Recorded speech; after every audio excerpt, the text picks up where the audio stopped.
And I don't have my green screen on. Wow, folks, this is Lazy DM evening tonight. How you doing? Welcome to Frizzy Boast. I completely forgot to pull my green screen over. So y'all get to watch as we go, wee! And vanishes behind me as all of a sudden, hey, the bar reappears. Mostly.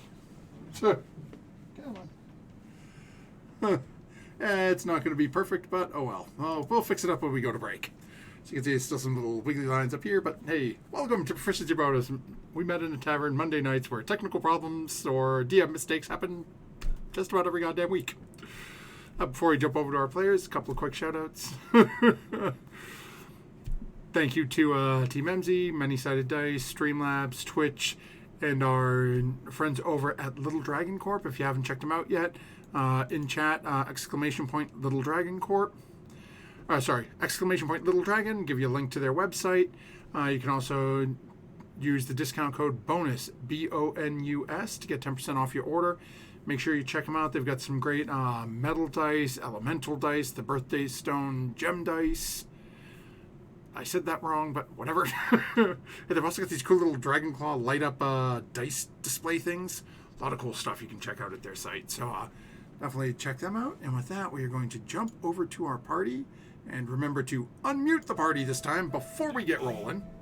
Yay! So, remute us.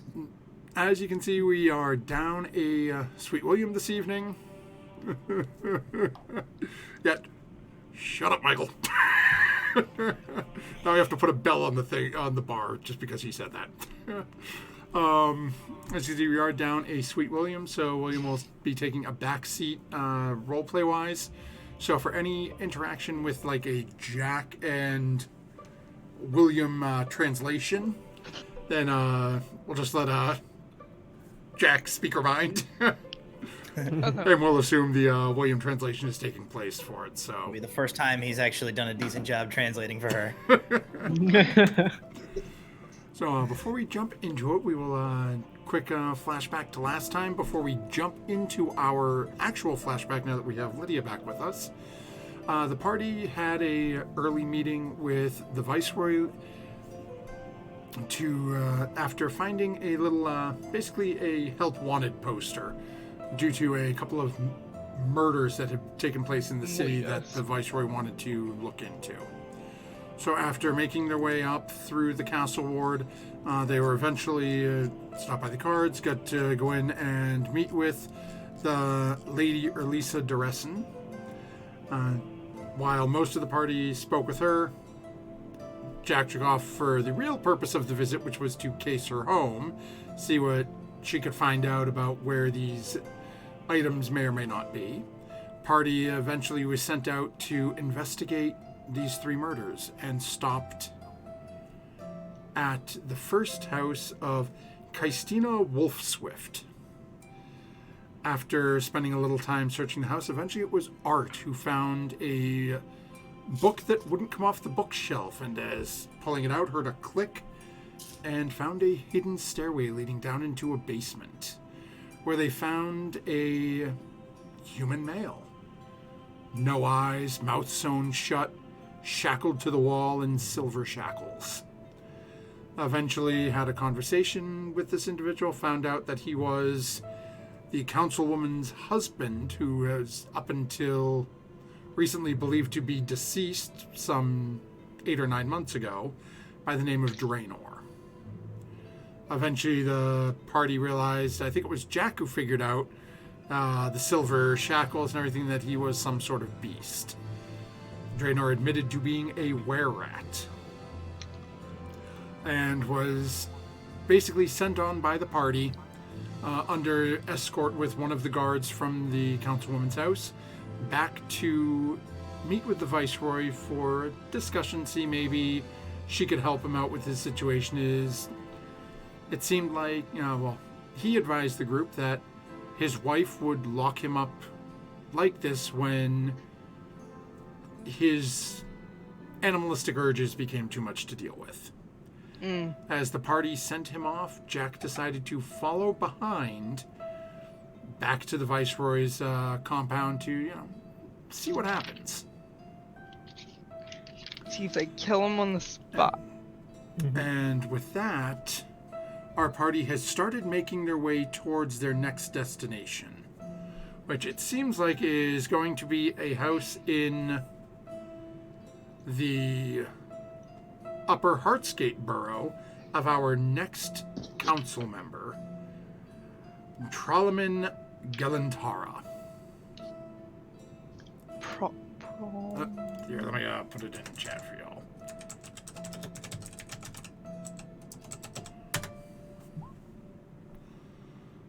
Okay, cool. But before we go down that road, and before we find out what Jack's dealing with, we're going to actually jump back to earlier this morning as our group, led by Lydia and Artemis, is making their way to the Merchant's Ward. On their way to see the lady, to have a quick conversation with Maylie Bailey about a concertina. And perhaps about some strange books.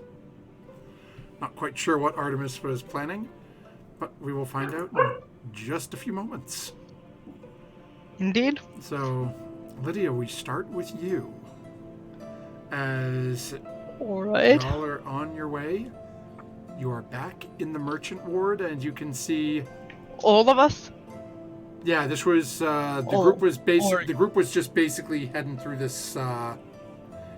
This was one of the tasks you were doing on your route. Oh, okay. Really? So I mean, the others may be poking around, looking at some other stuff throughout the in this little area in the market. But as you guys haven't really splintered off to do this separately.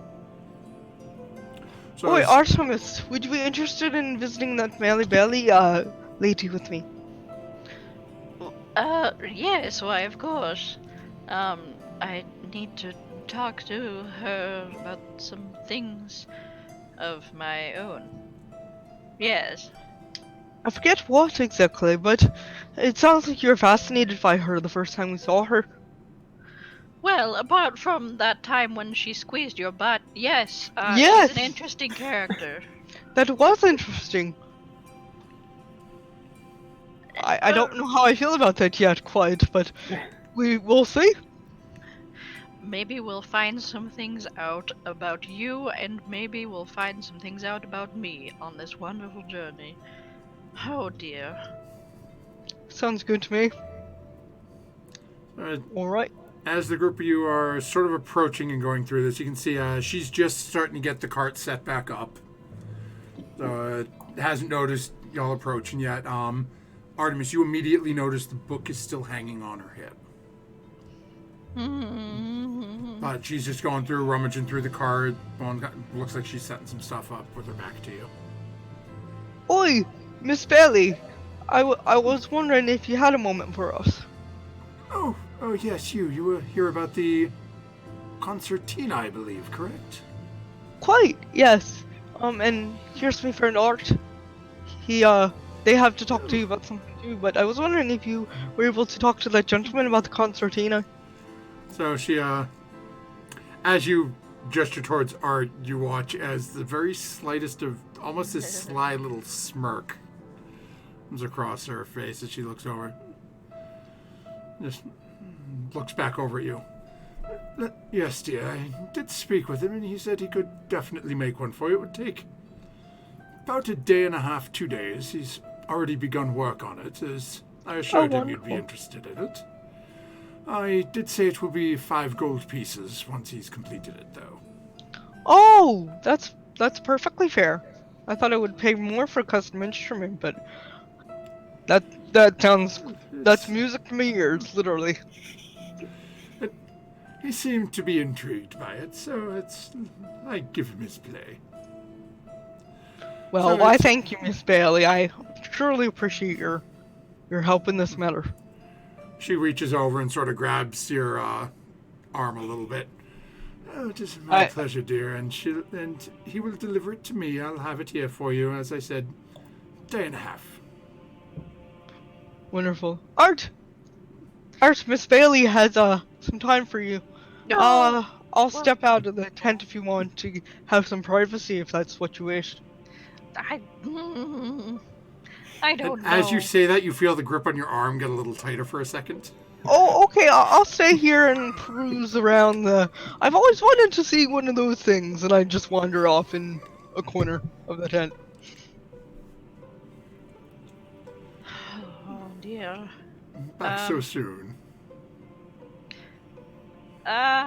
Well, sort of. Um, you wouldn't give me that book, so I went looking for some knowledge of my own. I found a couple things. But uh, my curiosity is really, why are you here? Why this? And they gestured basically their form. And I know this might be rude, and my apologies, and I know I'm most likely intruding on things, but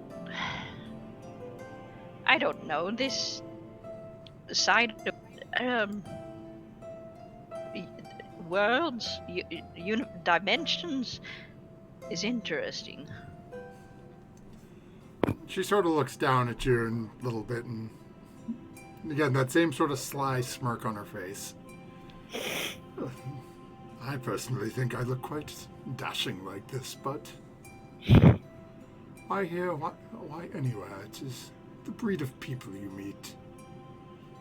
It's all shapes and sizes, and you watch as their eyes wander to a specific person perusing the tent.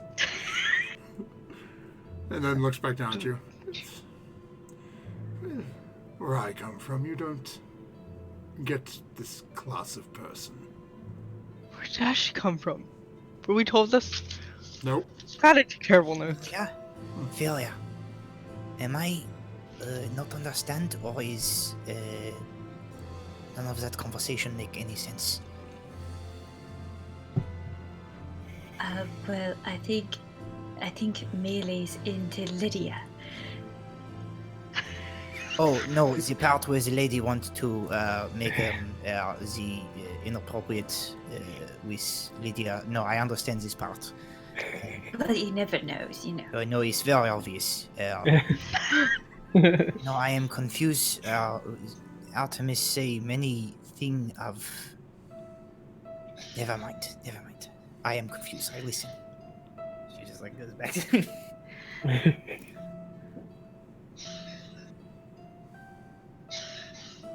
If Artemis would have overheard them talking, they would have instantly switched to Infernal and started chatting.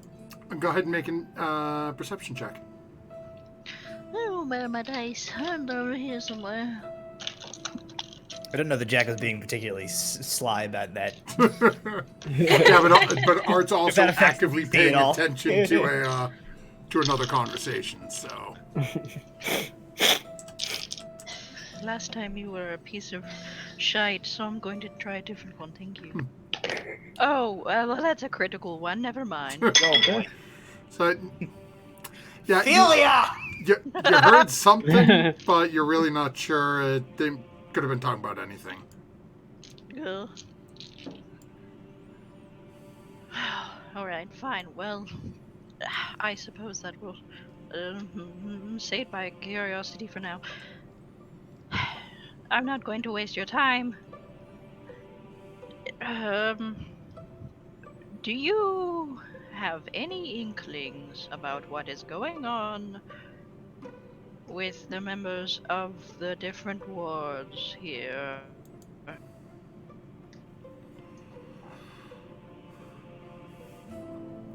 And they stare hard at her.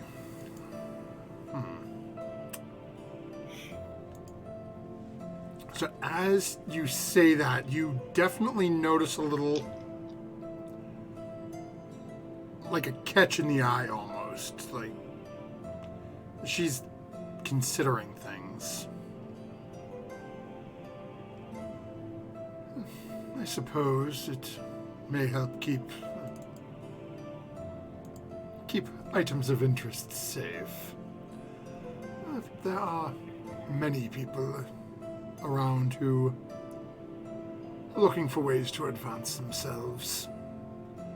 Predator, prey, hunter, hunted. It's hard to say who is who in this city.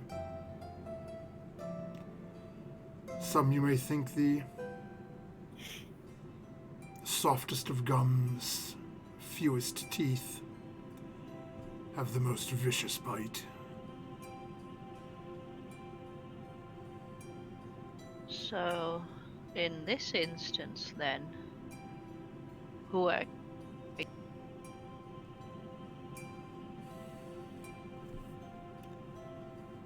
I'm sorry, in this instance, what? I didn't hear you. who are you? Who are you playing?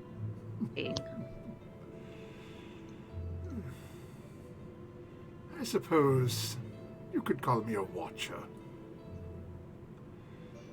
I am observing until it becomes my time to act.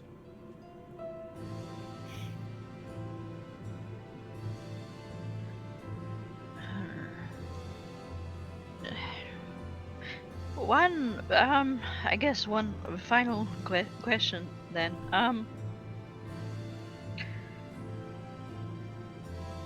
Do you have any knowledge that you could impart to me, or maybe resources about this side of things?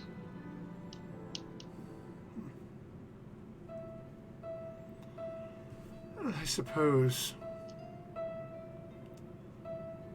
a minor word of warning. Do not get involved when you see this emblem. And she reaches down into her pouch and pulls out a small piece of parchment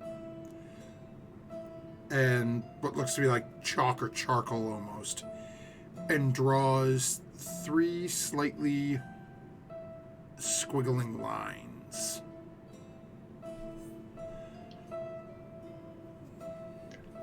Looks familiar to you. Oh dear. Do I know where from? You saw it on the faces of a couple of individuals that you left to decay in the bowels of a Zaratan.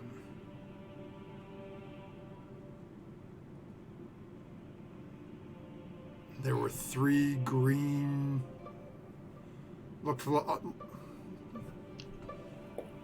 basically, let me grab this. Is going to be hideous because I'm using a mouse, but basically what she draws, it looks almost like 3 S's. Although hers are much, neater than that. This is the stuff that was on those dudes in the turtle? Yep. Yeah. The were-shark had them as well. Same, it looks like it. On the 3 of them, it looked almost like a tattoo on them. And she scrolls that down and says, "It is in your best interest to not be involved when it comes to that."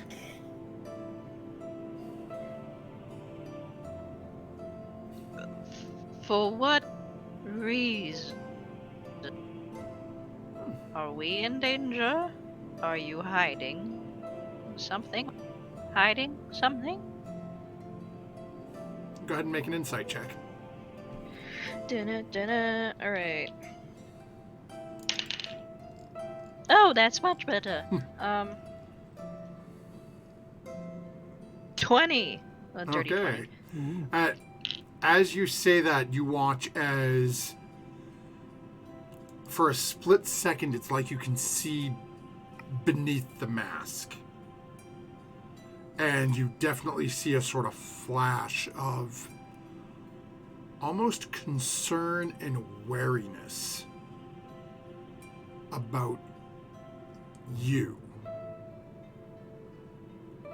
And then immediately the mask is back in place and you sort of lose that insight for a moment.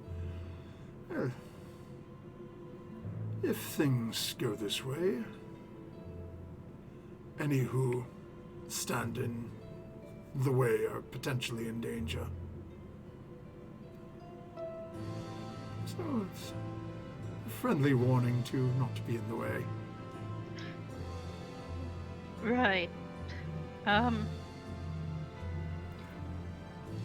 Well, I'm, sorry to bother you again this day with questions and curiosities, and thank you. Oh, it is never a bother. And again, the eyes turn back over to glance at Lydia for a second, or looking back down at you. And keep in mind that useful people will always be more than welcome to assist, rather than oppose. I'll keep that in mind. And they're gonna quickly kind of reach into their pack and jot down the, like, little logo into one of their books. And then kind of, like, scuttle out of the tent. Oh, Art, you're leaving. Alright. Well, I'll be back in a couple days there, Miss Bailey. Thank you so much. And gives a little nod and watches you go. Oh, okay. Mainly Bailey's gonna get me too'd if she doesn't watch it. Then we will flash forward now to Jack, Okay. who has just arrived, or is just now arriving at the outskirts of the Viceroy's estate. Jack, as you're right up, you can see the carriages rides right in through the front gate, right up the front walkway to with the guard. Guard sort of gets out, reaches over and starts helping Draenor up. You can see he's still a little, even with the little bit that you were able to feed him, he's still a little bit out of it. See, the guard seems to like actively being supported, trying to help him in. Eventually, as he's helping him into the, like up the stairs and into the stairs, go ahead and make a perception check. 14 on the dice plus 3. Oh, So okay. 17. So as you're sort of watching now, you're noticing that they've only got the couple of guards out at the front gate like they did when you guys first arrived earlier. You don't see any added security presence.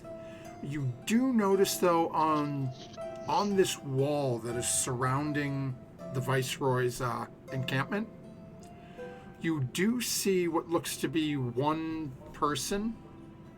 It looks like they're sort of pacing that wall right along here, right along this section here.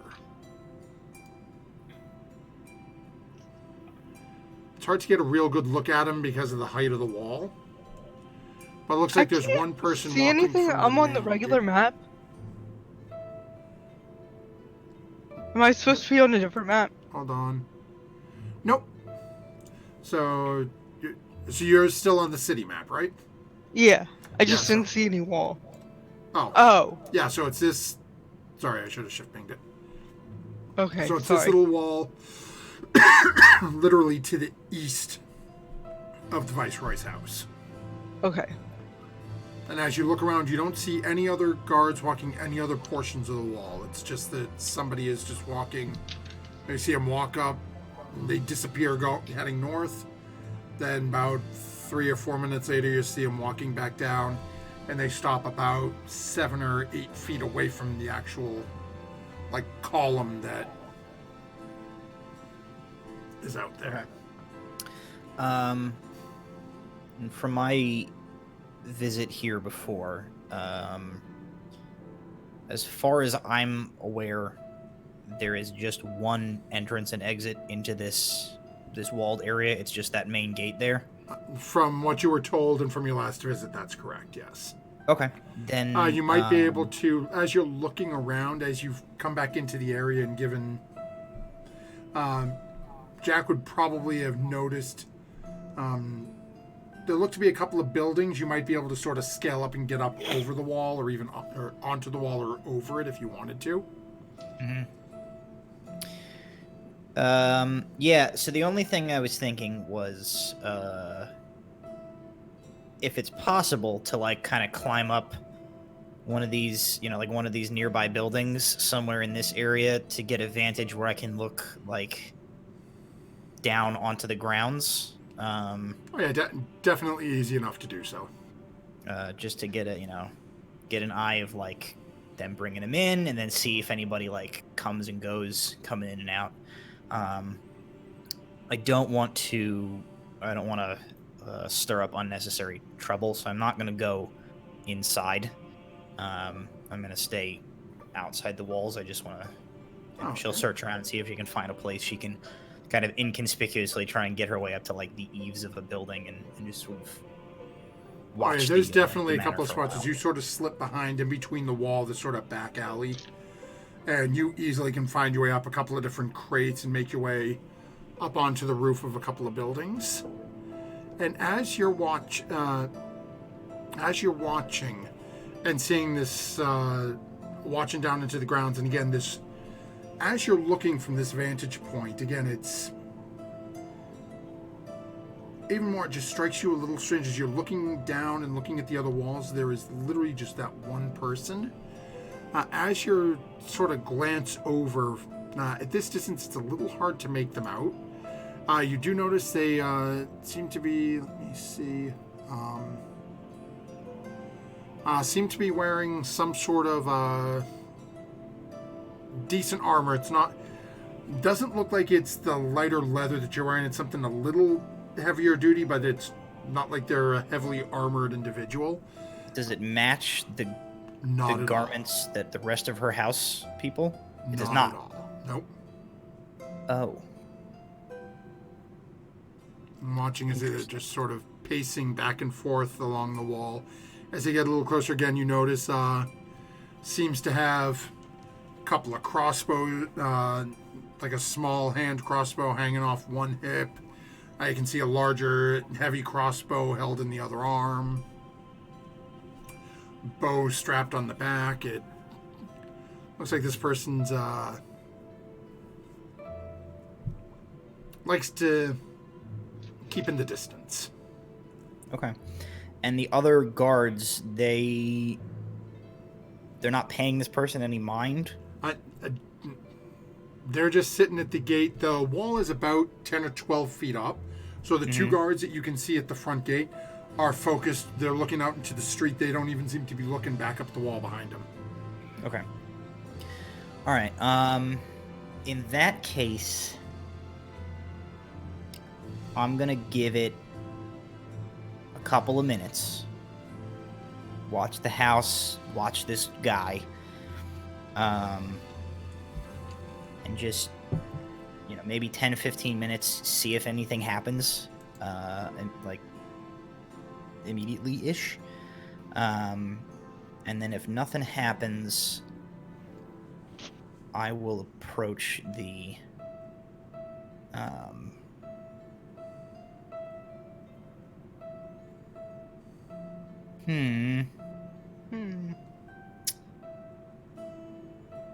Oh, why the hell not? If nothing happens, I will, I'll approach the guy on the wall.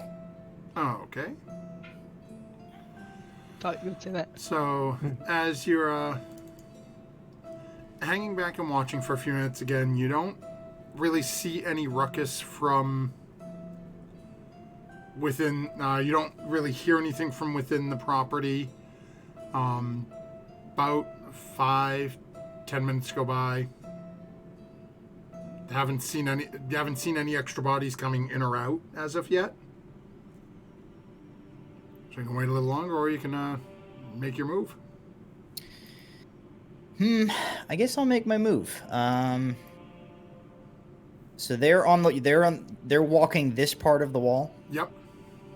And so if I were to like be on, somewhere on like a rooftop here, how far away would I be from like? Am I like 15 feet across, like from rooftop to top of wall to like be able to speak to this person without having to shout? Oh yeah, definitely.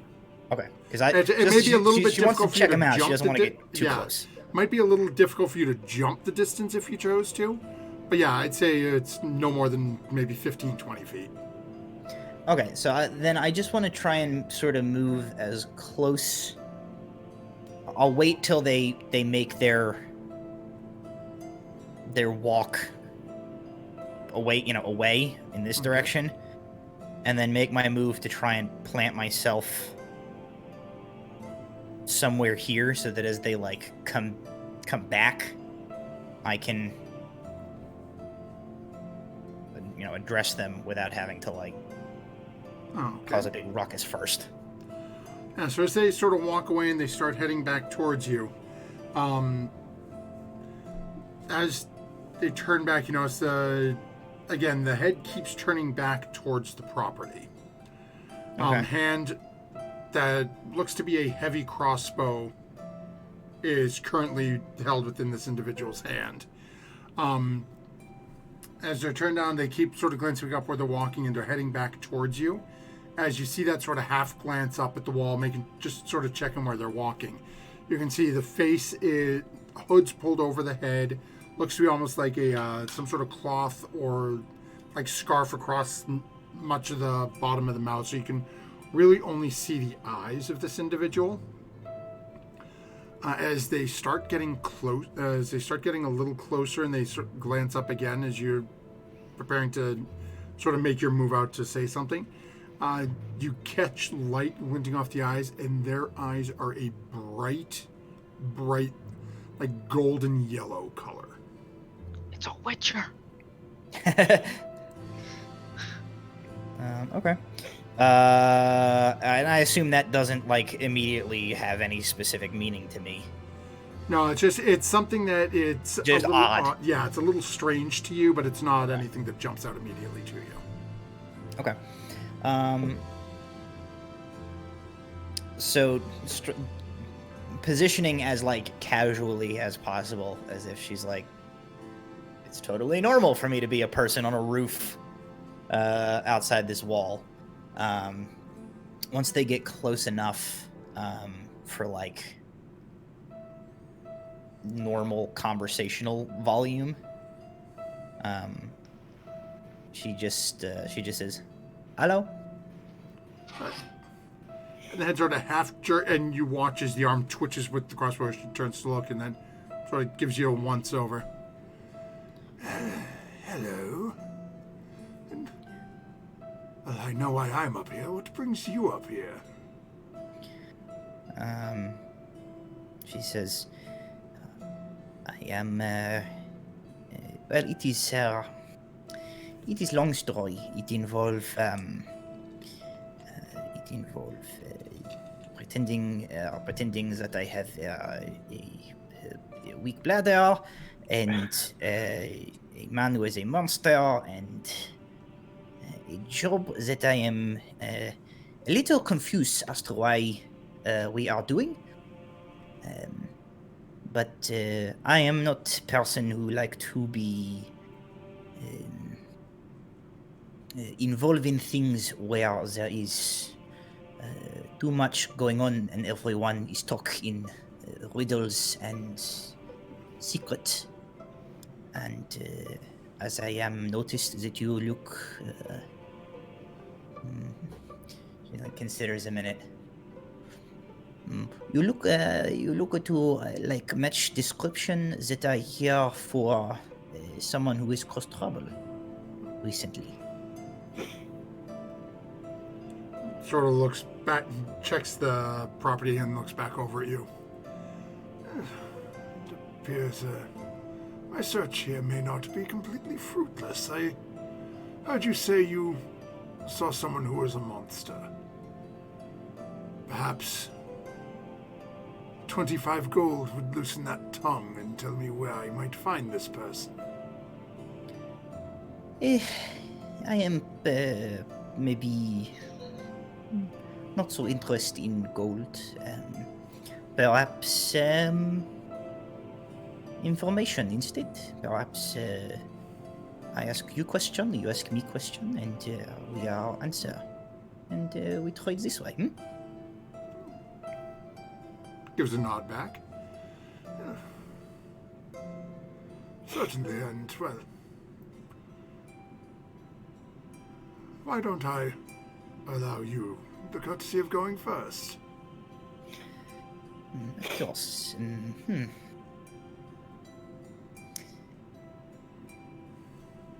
She thinks for a moment, and then she kind of grins and she points to the crossbow that he's got there. She says, "Are you make a habit of using this weapon on perhaps people who are on the town council of the city?" As he looks down at the crossbow and very slowly with his other arm reaches down and pulls a bolt out of his pouch on the side and looks over and very holds it up to you and winds up and just sort of lightly tosses it over to you. Just sort of flips the end over and across. Attempting to catch it. Easy enough to. It's, nice underhand lob slowly spinning. Okay. As you catch it, the first thing you notice as you're looking at it looks to be a standard crossbow, but it is much heavier. The front half of it seems to be coated in silver. So he does over to you and says, I suppose I can let you have one. The only things that end up with my bolts in them are monsters.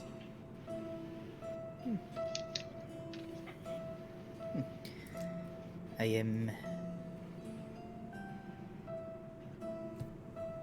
glad to hear this. I suppose it sort of answers my question. So, then, now it is my turn. Why are you asking about the council? As I say, I am part of group. They are involving job that I am not quite understand the point of. It involves this council, but I am thinking so far as what I have heard that there are people not telling us the full truth, and I do not know where I am to believe and where there are inconsistency in story. If you are a person who is involved in this same business, I am suspicious that it is perhaps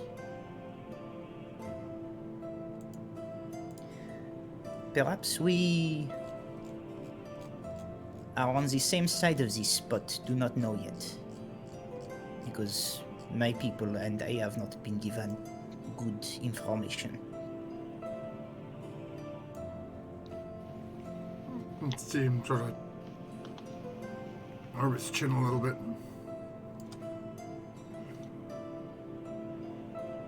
Just like that way with any ruling party.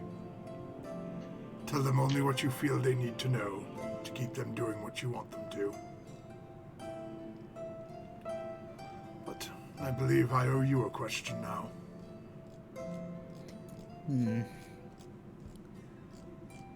You are watching the house of the Viceroy. You are say that only monsters receive these. I hold up the bolt.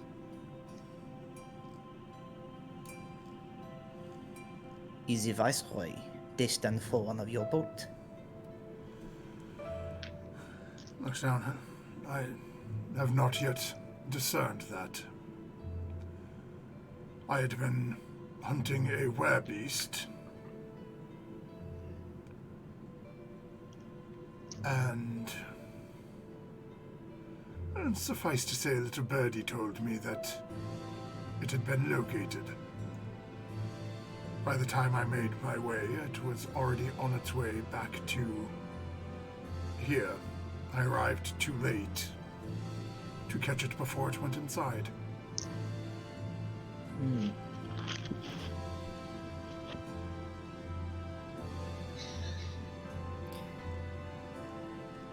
I see. Oh. It is your turn, I think. Should this viceroy end up being destined, will you and yours stand in my way?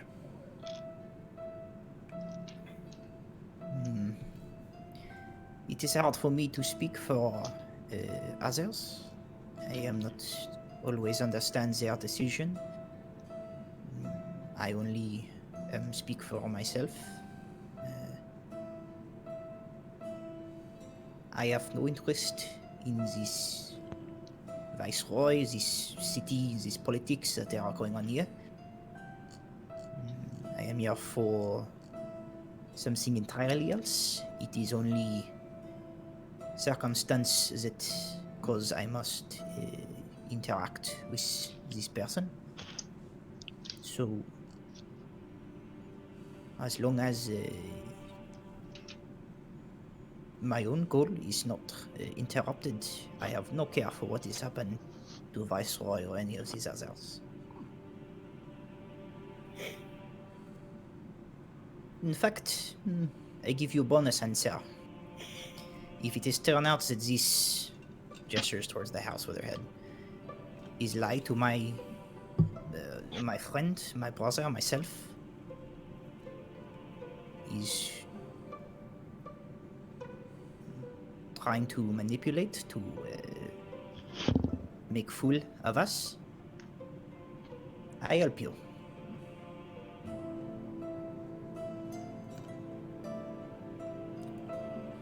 And he reaches down into his pouch again, pulls out a small stone, tosses it over to you. Looks like the face of a person is carved onto the front of it. Okay.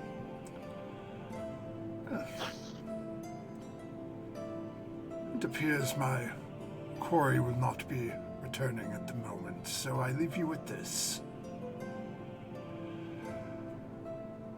There is a temple. It is located in Ravensmoor Village. It is where the gods have brought the deceased of your council. If you want verification, whether or not, whatever they may be, seek the bodies there. Should you find that you have been misled, use the stone to contact me before you enter her abode. Very well. I shall speak to my friend. I shall try to convince them to do this. We will look. And if I hear anything untowards your group or this investigation, and he holds up a second stone, I will make sure to let you know. I appreciate this. I will do as you have said. I think it is worth to look into. I am. Yeah. What is phrase? My stomach is tell me I do not like something is not as it is being presented.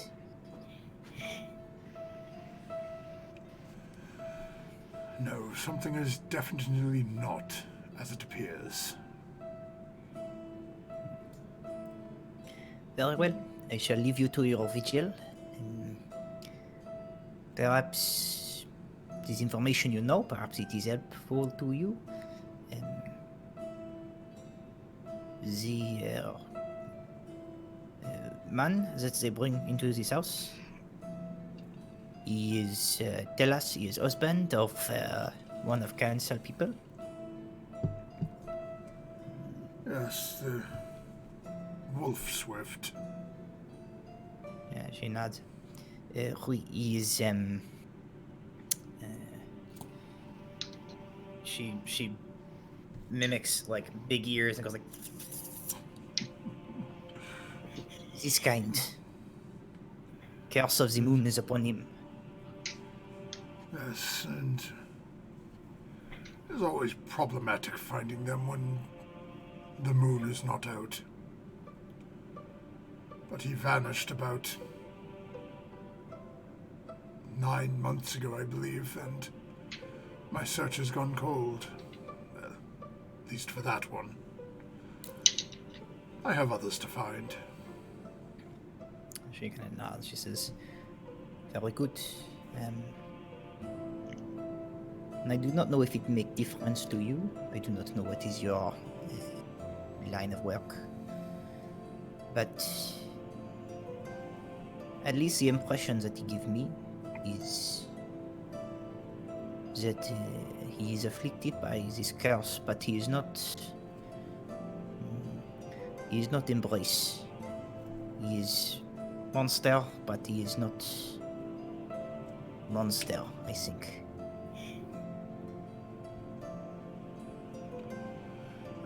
We shall see what happens when he leaves the lady's house, then. She nods and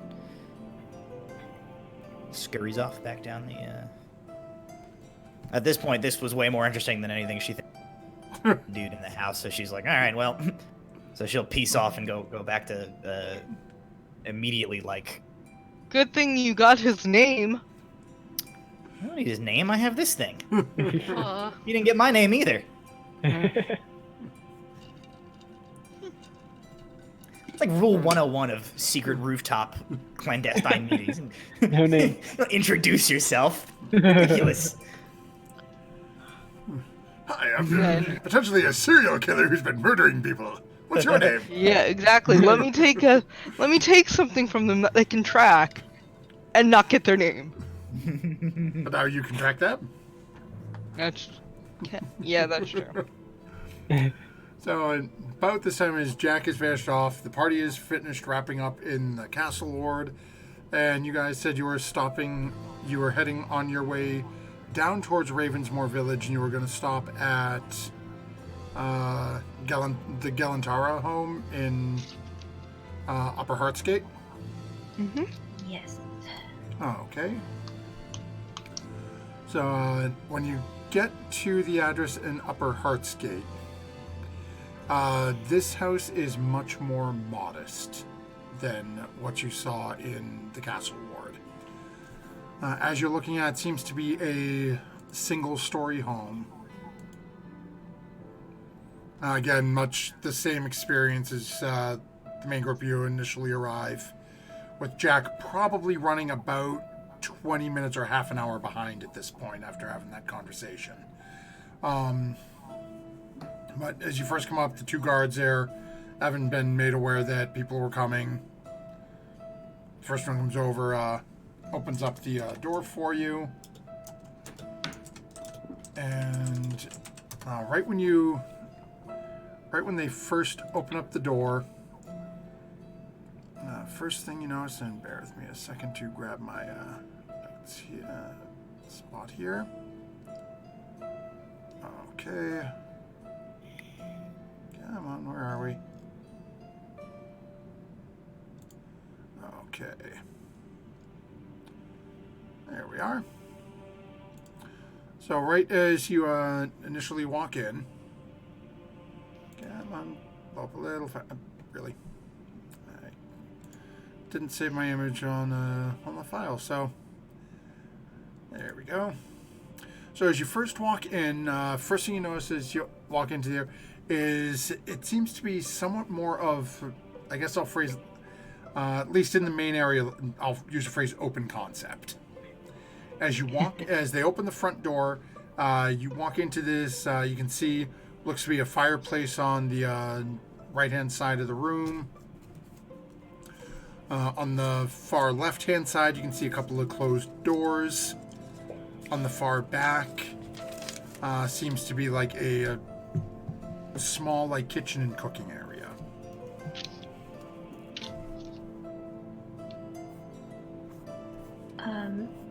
I would ask the guards a couple questions before they. Okay, no, regardless of. Yes, what can I do for you? I was wondering if this person. It is a man, yes? Did he live yes, alone? Did he have servants or keep, cook? Oh, no. Lord Gellentara was a widower. 78 years old, if you believe it. Oh, wow. Didn't look a day over 65. But, yes, children have gone off. Last I heard, they headed east back on the mainlands. I think one of them was making for some town of mages out further east. Then son went up north, wanted to fight giants with the Lord's Alliance. I'm assuming that efforts have been made to contact them? They sent a couple couriers out, but I haven't heard back yet. It just sounds like a far way away. It's decent to travel by ship to get to even some of the closer areas, depending on if they went to Waterdeep first or further up, but either way, once there, then it's horseback or carriage to attempt to head up to their last known location and hope we can find someone who knows exactly where they are. Well, that makes things a little bit easier, I suppose. Can rule out, the cook, take him in out, that sort of thing. Just sort of nods a little like, yeah, sure.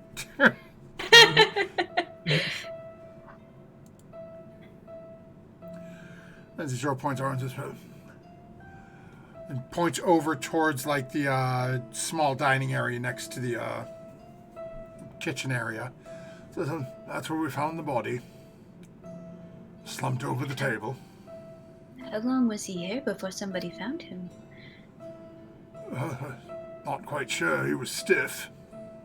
So, at least a few days, but we sent word, they came, took the body away, and do whatever they do with it. What we found was the blood spatter on the table, blood pooled on the floor, bunch of crossbow bolts stuck in the back of him. And when you arrived at the home, was the door locked or unlocked, or were there any windows broken? No. We came in, front door was unlocked. Didn't find any signs of anything broken. Likewise, the door was unlocked, so we assumed that either he'd let the person in or the person got in through the door and then just closed it on their way out. Ain't exactly like people around this parts have much in the way of money, so don't tend to have a whole lot of robberies.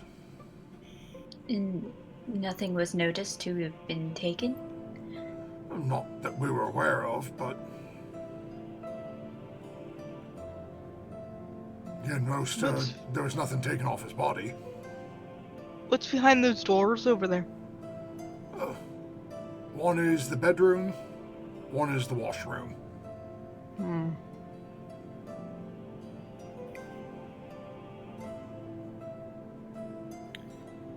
Well, I think we're going to have a look around, and we'll let you know when we're through. All right. Alright.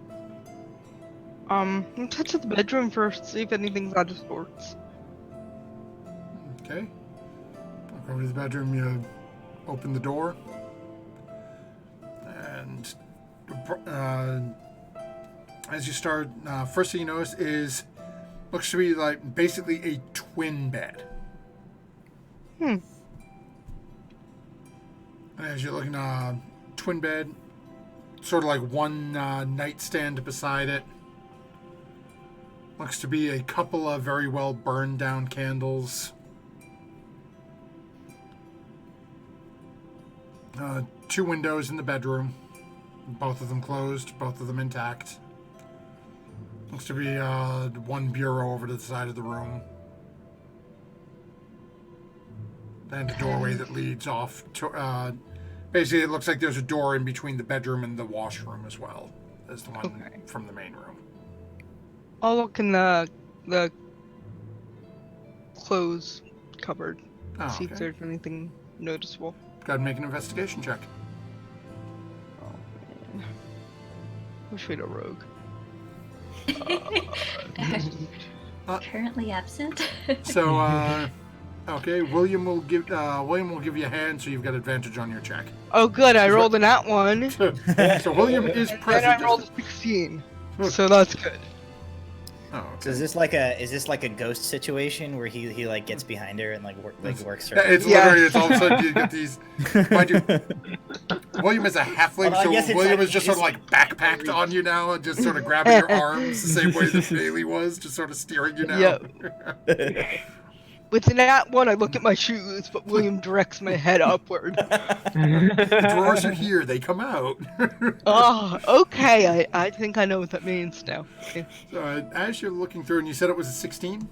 Yeah. Oh, okay. So as you start putting through, you're finding a lot of what you'd expect to find in here. A couple of like sleep robe, like pajamas, sleep robe type things. You only find about 3 or 4 like different suits of clothing, like pants and tops. Doesn't seem like he has a whole lot of clothing here.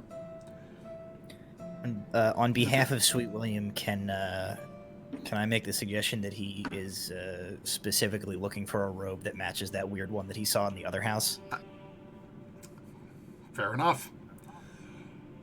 And with you do happen to notice that same sort of blackish green robe folded underneath all of the other clothing.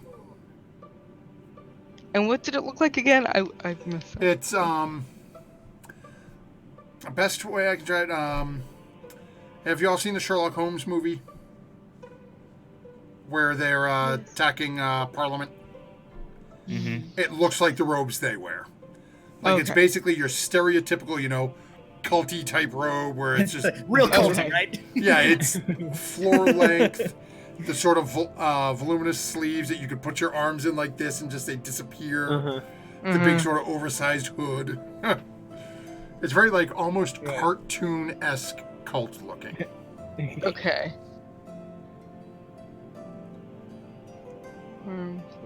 And William definitely points out that that's matches one that he had found in the other. Did we take the one from the other house, or did we leave it there? Left it there. Okay. Well, that's something. Does this one, also on behalf of William, does this one also have mud on the bottom of it? This one does not. But this one is also folded and put away. It's not just like hanging up in a closet. Oh, okay. So it's not sure if maybe this person doesn't frequent the same locations, or if this person just like cleans their clothing better. Because as William is, William is Williaming through this drawer, so you're just sort of pushing things out of the way. All the laundry and stuff that had been in there was nice and very neatly folded.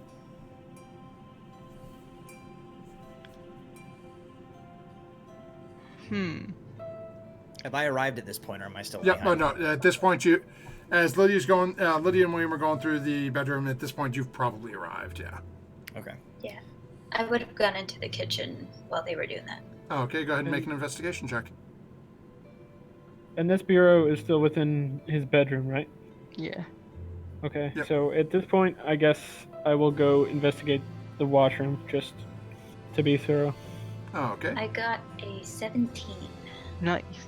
Okay. And then, Snowman, go ahead and roll your investigation check.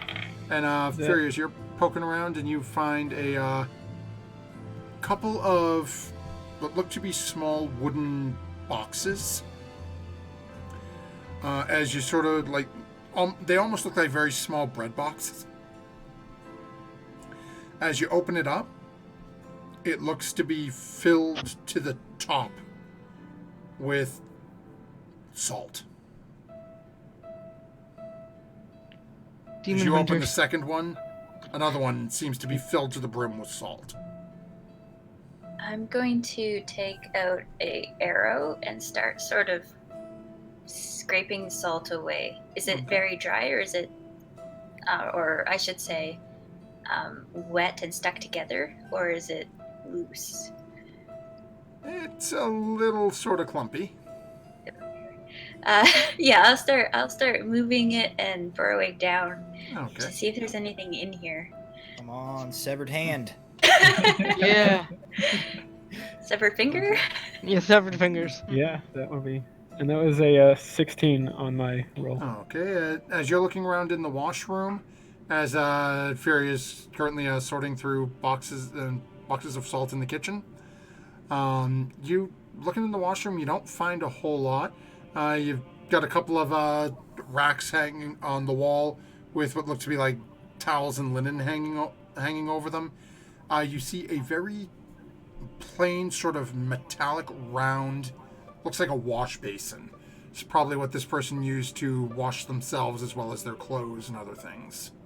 And if I peek in, it's just an empty basin. Yep, it's just empty. Okay. No hole in the wash tub. You do see, as you're looking around the room, looks like there's a small slope in the floor towards the back corner away from the bedroom. It looks like there's a small metal grate. Your assumption would be that's how this individual would dump the water and drain it out. Right. Okay. Is there anything else in the bedroom to investigate? Like, could I investigate under the bed or something? Sure, we can run with your signal as you lift up and look under the bed. You actually do find something else under there. Does she like literally one hand lift the bed? I'm not that strong. Up to look under it. So you find, as you lift up the mattress and sort of look under, you find a small pouch with 310 platinum pieces in it. Whoa. Oh! Whoa. Lydia's yes, having a moral. platinum. Am I neutral good? Um, Oh. What's my alignment? And We're what not. is the price on that alignment? Wrong people to be asking here. yeah. Ooh. I will squirrel that away. Oh. Says right here on Lydia's character sheet, neutral good, except in the event of a monetary value of 1,000 gold pieces or more. Or more, yeah. Yeah, I'm going to squirrel that away and not tell anyone. Oh. Okay. And, Yeah. well, real quick, Artemis, where would you be? Oh, that's a good question. Well, You actually, said it was a Lydia, one-story house? go ahead and make a stealth check as William is in the room with you.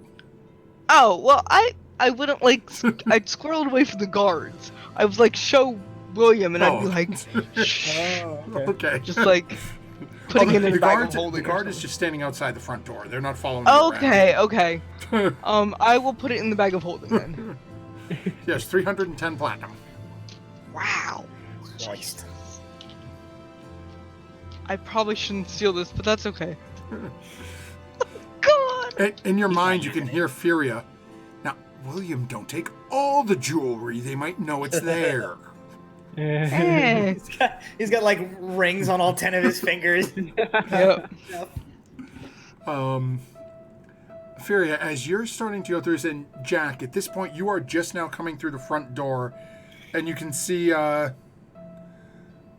some shapes moving around in the bedroom. You can see Snow Moon just standing inside the bathroom door, and Furia, all of a sudden, as you're poking around and you're clearing this box out of salt, and you've just got small piles of salt everywhere, you see what looks to be a very dark brown sort of item within it. Go ahead and make a medicine or nature check.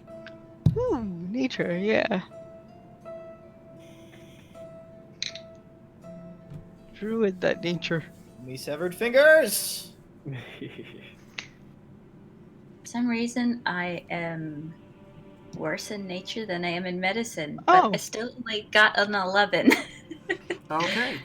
So it really wasn't that hard for, as you've gone through one of these 3 boxes at this point as you've dug this out.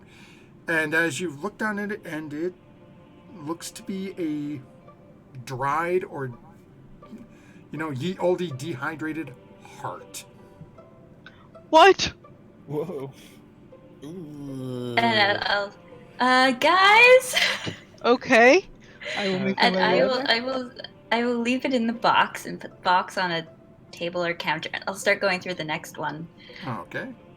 Ooh, I know what Bard would have been doing. I'll hear Furia and start walking towards her since there's really nothing of interest in the washroom. Yeah, me too.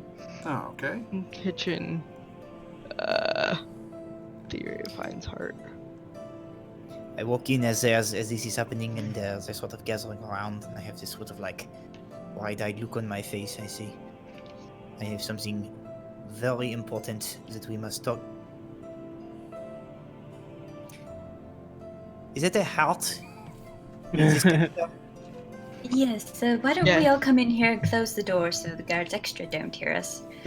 Okay, my thing can wait. Well, Okay. I Why mean, is there heart in canister? I still have this box, and there's another box to go through if somebody wants to start on that one, and we can talk Oh, while you you do got this. it. I'll take this one. I take the third one as Oh. Fury begins like going through it. It's like it's got I like a give lid, my- right? Yeah, it's I give literally my it's like a box small to thing Art. and just, you pull the top off. It's Yeah, I just go like. Don't dump it on the floor!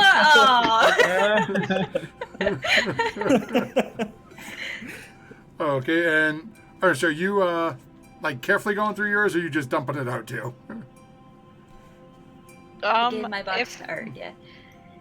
Jack would have done that, then Art would have probably been like, "Oh, this is fun," and probably done the same thing. Oh Okay. dear. So as Guys, now, Jack, are you doing this on the floor? Or are you doing this on the table Yes. where Fury you just put the Well, heart like a on? table or a counter or something. Like. Yeah. So right beside his Jack slams this one over, and you all watch as this sort of the salt just sort of starts to drift down as one does in this sort of a pile. And you can see what appears to be a severed foot. What? Again, Oh, so dried close. and sort of dehydrated. The flesh pulled back from the nail. It's... And as Art, as you go ahead and do the same with yours, all of you around the table, go ahead and make a medicine check on this, as this one looks a little Oh, odd natural to the 20. group of you. Oh, alrighty then. Wait, I might have a negative in medicine. Hang on. Oh, it's a +1, so 21. I rolled an 18. 16. I got a 3. Yeah. I got a 22. Oh, okay. Okay. So, Art, as you flip this over and sort of look, and the salt is just again sort of drifting down, and everyone's sort of very lightly touching salt, pushing it out of the way.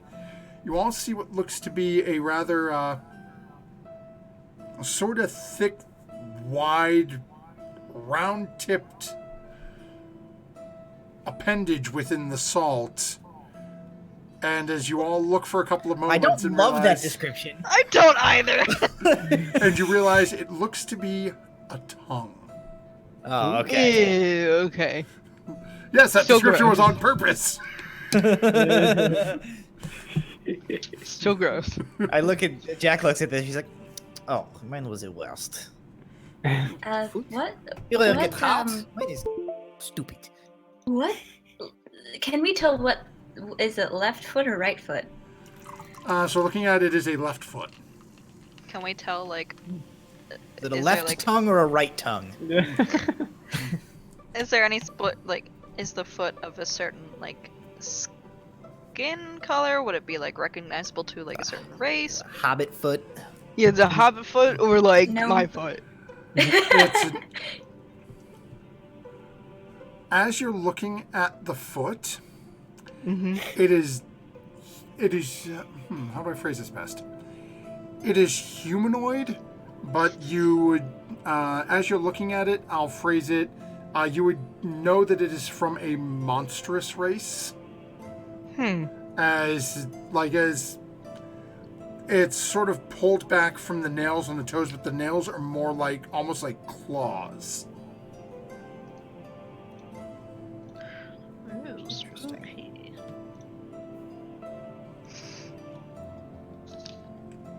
Huh. And the tongue is like a human-shaped tongue. It's not like forked or. It's not forked. It does extra look big.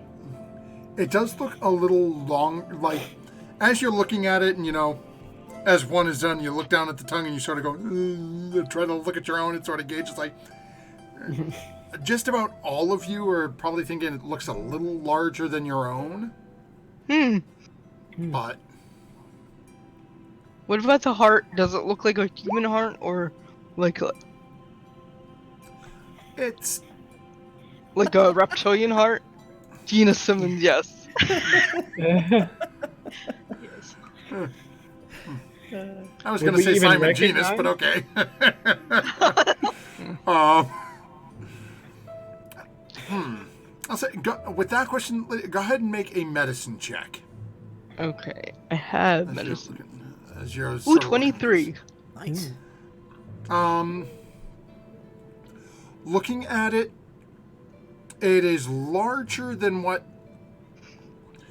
From the couple of people that you've dealt with back on the island where you were raised, as they were teaching you medicine and things on this village of primarily humans. Mm-hmm. And the couple of people, autopsies dealing with dead people. Looking at this, you can tell that this heart is larger than an average human's would be. Doesn't mean it's not human, but if it is a human, it's from one big ass human. Okay. So these parts are all a little weird, aren't they? Little off. They look like maybe they are apart from someone who is the same as old man in basement. Oh, werewolf. Maybe Weird they are- person. Maybe this is where these are from. This type of scene. It's So would Maybe that to be mean a that running. this councilman is like a hunter of monsters? But perhaps? we don't. That's only an assumption. We don't know. It could be from. I don't know. Anything. something Lydia's size or bigger. Maybe they just had really bad toes. Pretty sure they're not human hoes. There These parts have been in here a while, or are they fresher? No, these Can are we tell? these are pretty well dried. Okay. And where were these found, sorry? In the In the kitchen. kitchen. Oh, In I'm- boxes of salt. Yeah, I'm going to start putting the heart and back in the box and the salt on top of the heart again. Easy enough to do. You didn't dump the heart out. You just sort of dug the salt out around us. You're just scooping salt back in. So, Jack, you had news? I do. It is part of the reason I think that perhaps this is would be where creature beats. I have something perhaps very important that we need to talk but I think we should not do it here. I think we should go elsewhere, where we can be sure that we are able to talk in private. All right. Are you guys going to start putting these things away, or am I going to do it by myself? I think we should take them with us. I think they are more inconspicuous as boxes of salt. Well, they can go in the Unless boxes, but I you- think the boxes take with us. Perhaps we can get Wait, them we have a identified. bag. We could just put them in the bag. I don't want body parts in the bag. Your hand goes in there all the time, Lydia.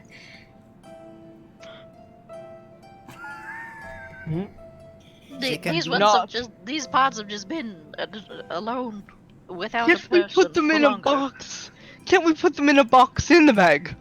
We Can put fit them all back in these their salt container, and we put them in the bag. Fair enough. I like Jack's mode of thinking. What? All right, and I'm going to continue putting She's looking salt at- she's back like- in my she's heart like- box. She's like already looking, she's like, been isn't it? Well, but Is there like a spoon, like a wooden spoon, somewhere in this kitchen? Yeah, definitely. Okay, yeah, because I don't want to touch the foot, so she's gonna get like a spoon, and she's gonna just like using the spoon to like poke the foot back into the container. and it saying And I this, assume it takes a while because it's a foot and it's awkward. but saying this, Snow Moon just picks it up with his bare hand and puts it. Yeah. in the box. It's Snow, and as you touch it, it's this has been in there for a while because it's like what passes for skin left in this thing feels sort of leathery. Ugh. Jerky. Basically, somebody Yeah. made foot jerky Oh. Wait, I and heart wonder if jerky you and could tongue like jerky. tan human skin and make something out of it. Never mind. Never no, mind. why Don't don't go we- there. Yeah. Okay, all right. Foot, hand, and skin coat here, and we should go. This is. I am not like any of this in his house.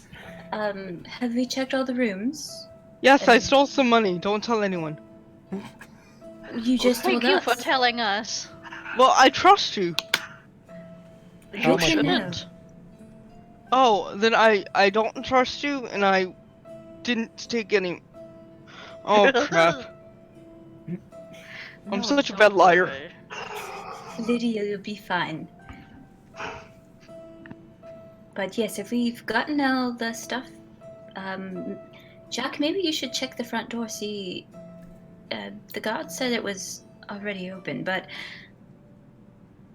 It was open when they find a dead person here. It was Yes, but- unlocked, but it was closed.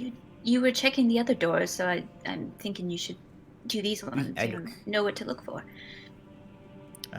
Yeah, so I'll do a similar inspection to see if it looks like somebody tried to pick their way into this building. Okay. Go ahead and make an investigation check. Oh boy, that's a 2. Plus my investigation, which is 0. What's a Oh. lock? Yeah, it's as you're looking at it, you don't see any sort of scrape marks or anything. So you're not 100% sure either they had no problem at all picking it or they were let in. Okay.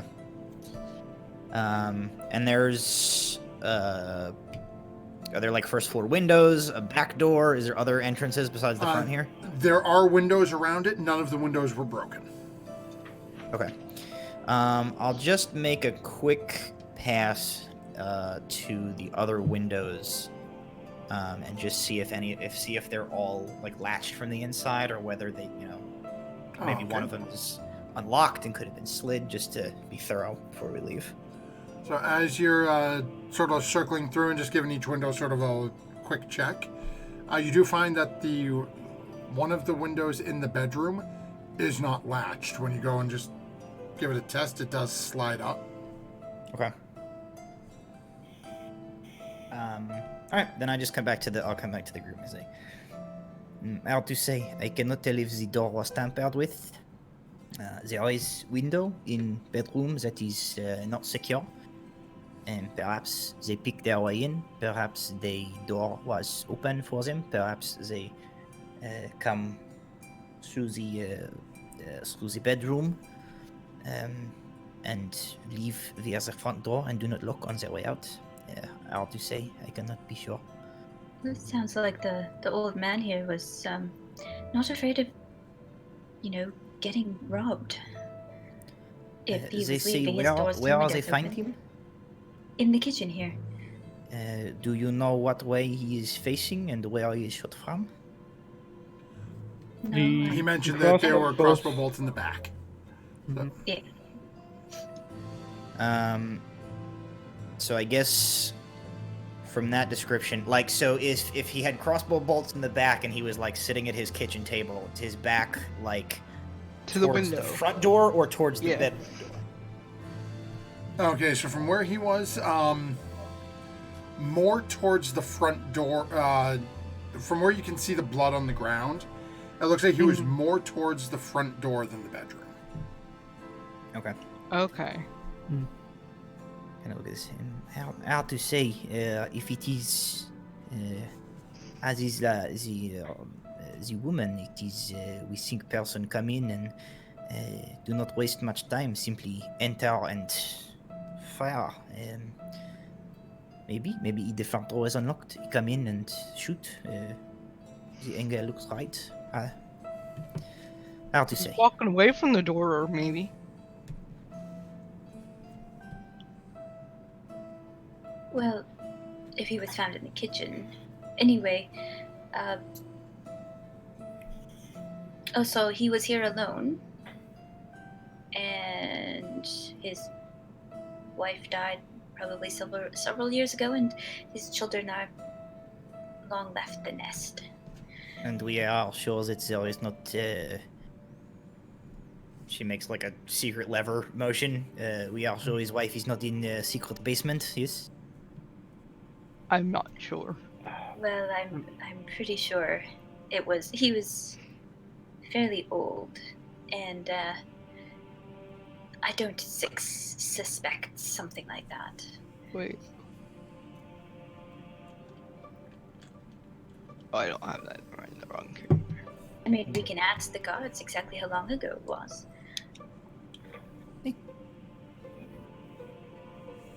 What are odds that there is two secret basement with supposedly deceased spouse in it? It seem unlikely. I mean, if you want to give the house one more pass, we could while we're here, but I think we checked everywhere. I have no reason. In fact, I think. Well, I believe we talk. I think perhaps we have other matters to do than search these houses. Yes, we need to share everything we've noticed between these two houses. I don't think. I mean, we've investigated and we all know some things, but I don't think we all know what everybody knows. We need to have a meeting where we share stuff. Okay.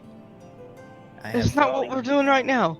I have very interesting thing happen at where I just came from, and it would be good, I think, for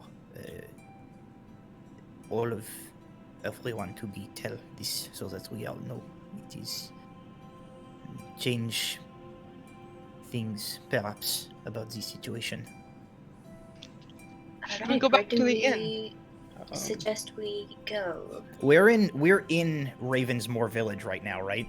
No, so currently you're in Upper Hartsgate Borough. The group decided to stop at the second council person's house. Okay. So from what... And where's Ravensmoor compared to where we are? Ravensmoor is 6. That's not my pointer.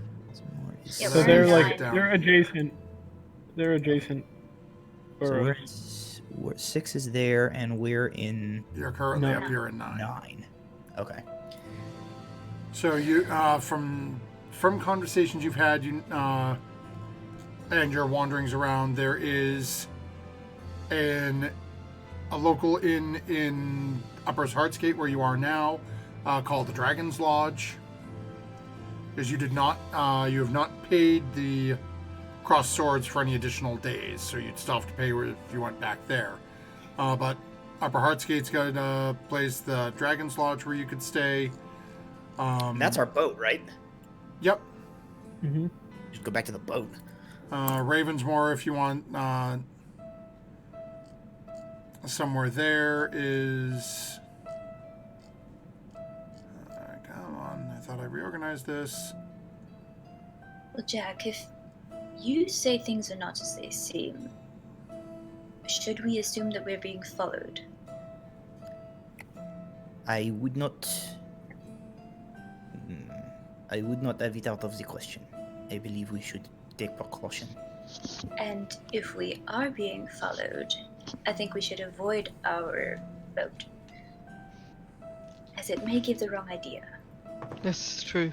It is true, but we don't want them to think that yet. This is fine. We can stay wherever. Perhaps we are know of this dragon village or whatever. Is that the inn we passed? Yeah, I was gonna say that we passed to it. 7, the Golden Fair Ward. It was when we were on the carts, I believe. Yeah, it's when you were heading from here. Basically, it was right on the main road between the Castle Ward and Upper Heartsgate, and it's a rather large, looks to be a rather large tavern / inn, and on the outside of it, what looks to be, and again, you didn't really get a close enough look to see if it was real or not, looks to be a dragon skull mounted above the door. Yeah. Maybe we can meet here. Perhaps we should depart this place and go Disperse. group of Split up. disperse a group of 2. Try to see if we are being followed. Try to lose any pursuers if there are any, and meet at this place. Well, alright. We all know where it is? Roughly. Alright, I'll go with you then. right then. Jack, do you want to go with your brother? She says, I think perhaps it is better if we each go with someone else. Alright, I'll go with you, Jack. Oui, this is fine. She kind of nods at him. She says, "We are not stranger to how you say giving a sleep. It's better to divide the talent." I got an idea. I cast disguise self of myself, and I look like a just a regular chestnut-haired like human female. Oh, okay. Are you making yourself a little shorter? Yep. Lydia, that person was not seen walking inside this house. The guards are going to become suspicious if you walk outside the house now. Okay, I'll do that in the alley. Retcon. Okay. Okay, so that leaves, so it's Snowman and William, Art and Furia, Lydia and Jack. Yes. Okay. So what is the order that our duos are leaving? Which group is taking off first? I'll go with Jack first. That way I can we can duck in the alley and I can cast my spell. Okay. And who's going second? I mean, I can go second with Art. Okay, so we have Furia and Art going next, and then Snowmoon and William bringing up the rear. Yep. So as the groups of you start staggering out, I will let the duos make the choice together. Snowmoon, where William's not here, I'll let you just make your check with advantage. Okay. So you each can make a perception check, or one of you can make it with advantage. How's your perception modifier, Lydia? Let me check. +6. Oh, well, why don't you make the check with advantage? Okay. Okay. And I thought I had good God, perception. I rolled a 1. Me too. That's a 16 and an 18. Oh god, I rolled a 1 so and you a got a 2. 24. So And 1 and a 2 Yeah. for so Snowbird and Jack is William. definitely So that's a 4 with the modifier. Oh no. And then Fury and Artemis. Go for it. Okay. Go. Oh no, I Um, should have. Is this with an advantage or just me? No, advantage. Okay. Oh dear. Thank God. 17. Oh, okay.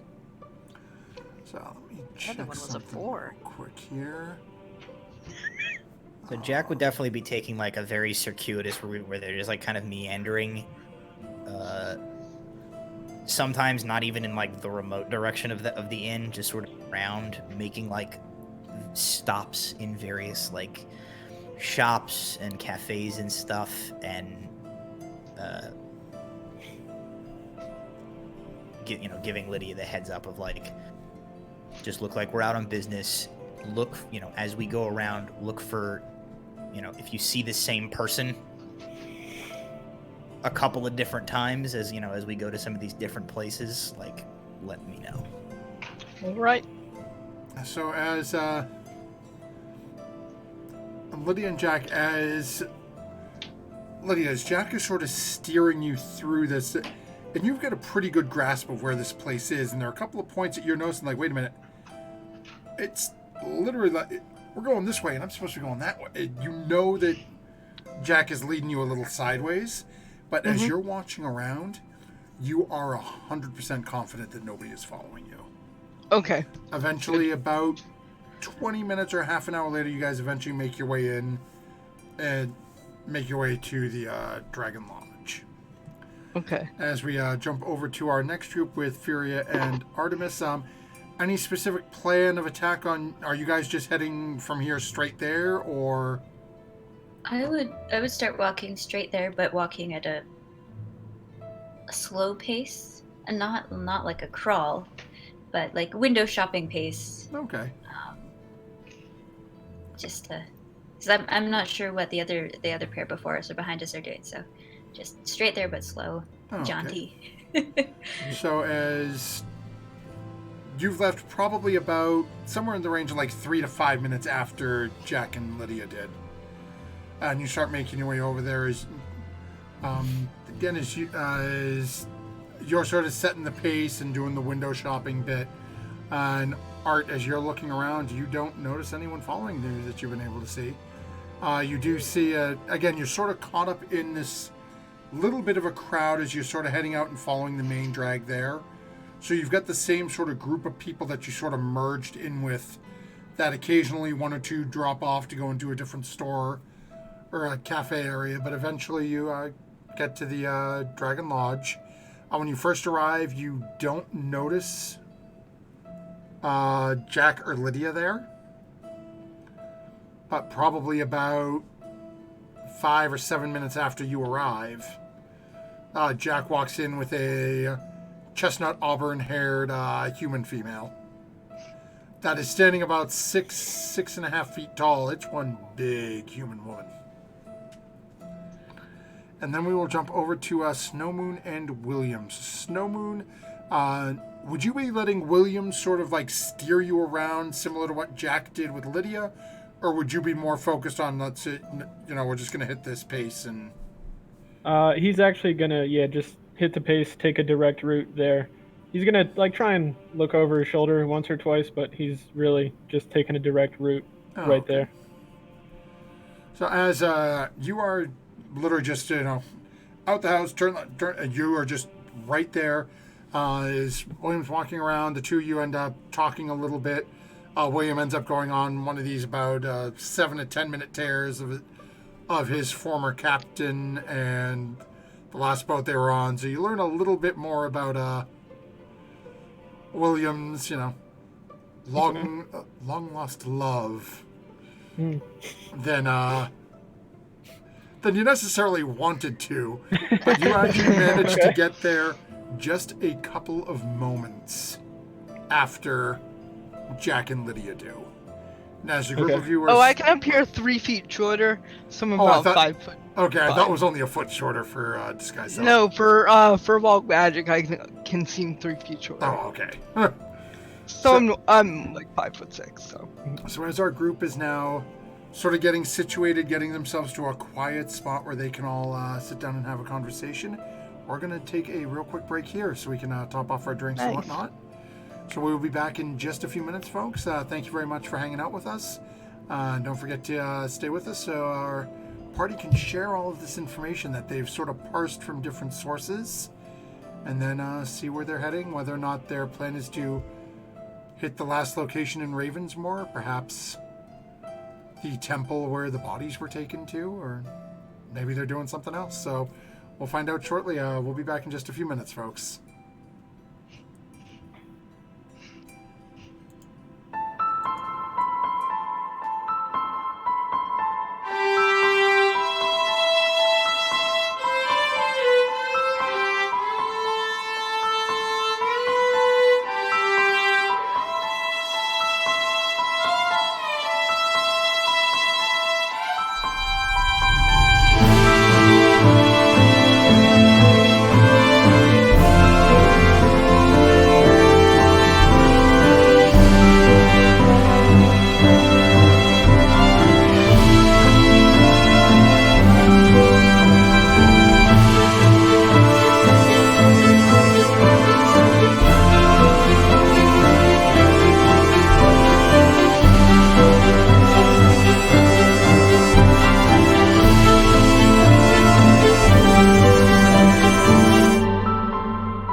welcome back, everyone.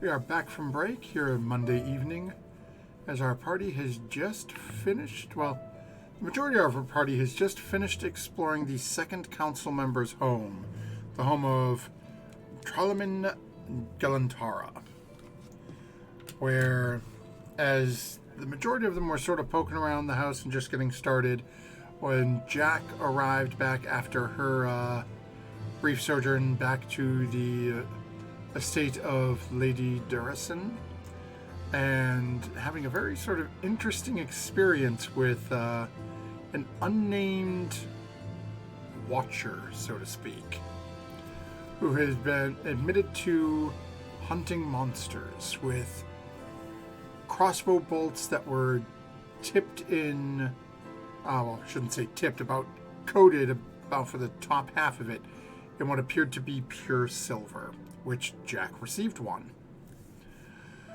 as well as receiving a sending stone, and has, after catching up with the party and finding 3 small wooden, looked to be bread boxes, as the party opened them and found them stuffed with salt, Furious proceeded to sort of start scooping through one and found a human heart. Jack dumped one out and found a humanoid foot, and Artemis found a tongue that looked to be a little bit thicker and longer than an average human's would be. They proceeded to package them back up and drop them in the bag of holding before splitting off into 3 groups and finding their way to the local tavern, where we will now pick up as our party has reconvened. Currently given Furia and Artemis were the first ones there. The 2 of you managed to get a rather sort of large round table in the back corner of the tavern area. Tavern at this point is still fairly quiet. It's not quite that dinner rush yet, as the rest of your party is sort of meandered in and you all gather around this table. The evening is the mid-afternoon, early evening is yours. All right, we're all here. Voices low, I guess. I suggest before Jack shares her information, why don't we all share what we've learned at the houses? I don't know if we all know everything yet. The guy was loaded. So for example, the first house. The first house. Scraped up a speck of blood that was found on the balcony with Jack's help. We're assuming that the person that broke in left it behind. And I know that the office was very non-personal. There wasn't really anything of note in the other rooms that I looked in. There was an empty children's room, a large library of the same state that I think the one Artemis investigated, and the second house, you all know I found those silt boxes. As you chime in with that, William will sort of chime up and go into his pocket and pull out a couple of looks to be golden necklaces. I found some jewelry at the other place and crawl it back away. Notice you were in the clothing as well. Did you notice anything in there? Then William will point out that both places had this sort of matching blackish green robe. Now, did you guys keep the one from the second house or no? No. No. Yeah. No. So just mention that they have similar ones. Again, mention as Matt mentioned earlier, William will mention the first one had this sort of like reddish brown, like muddish clay material on the bottom of it. And then William will also point out that the one at the second house seems to have been cleaned, washed, folded, and put away neatly. So no way to know if they were visiting the same places. And then Snowmoon adds, and I found these as well, and he pulls out the 3 silver daggers that he had found in the linen closet of the first house.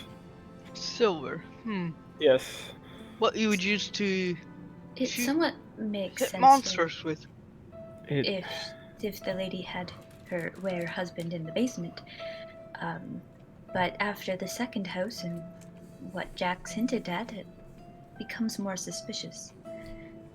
We also learn that from the husband, he says that before he is locked up, his wife is different.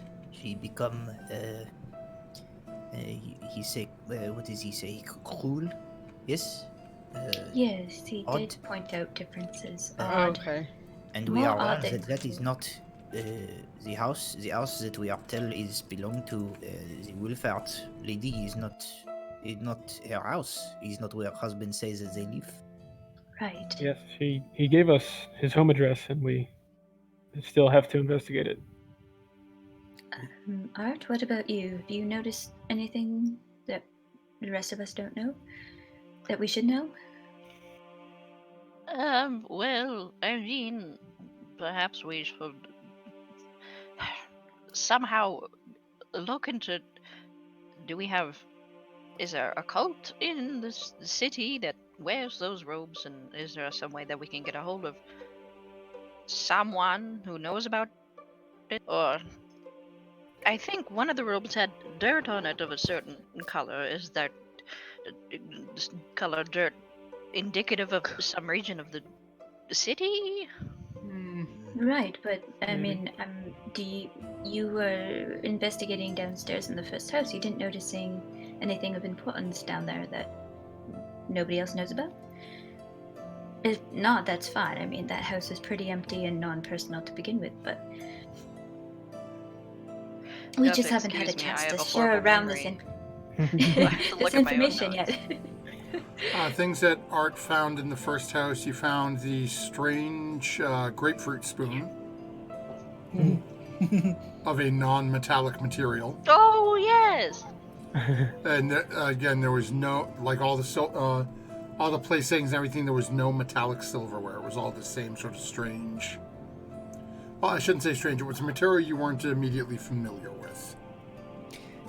I thought I also remembered Art, like, specifically noting that there wasn't much in the way of food in that first house, and that, like, the books were all sort of Yes. like the house looked staged. I think was Yeah, like what I and remember then- Art looking at a lot. We Yeah, and came then up. Art and I kind of confirmed that when the office I found upstairs seemed to be staged almost as well too. Mm-hmm. Oh yeah, and there's a bottle of alcohol. Yeah. I Oh, believe that Art yes. has as well. Yeah, they'll probably bring that out of their bag. So I found this. I don't. Smells interesting. Looks expensive. I found and procured this. Is it a bottle of wine? What is it? Did you Did say it have that like a swirly starry night? Yeah, looking? it had like It's- a.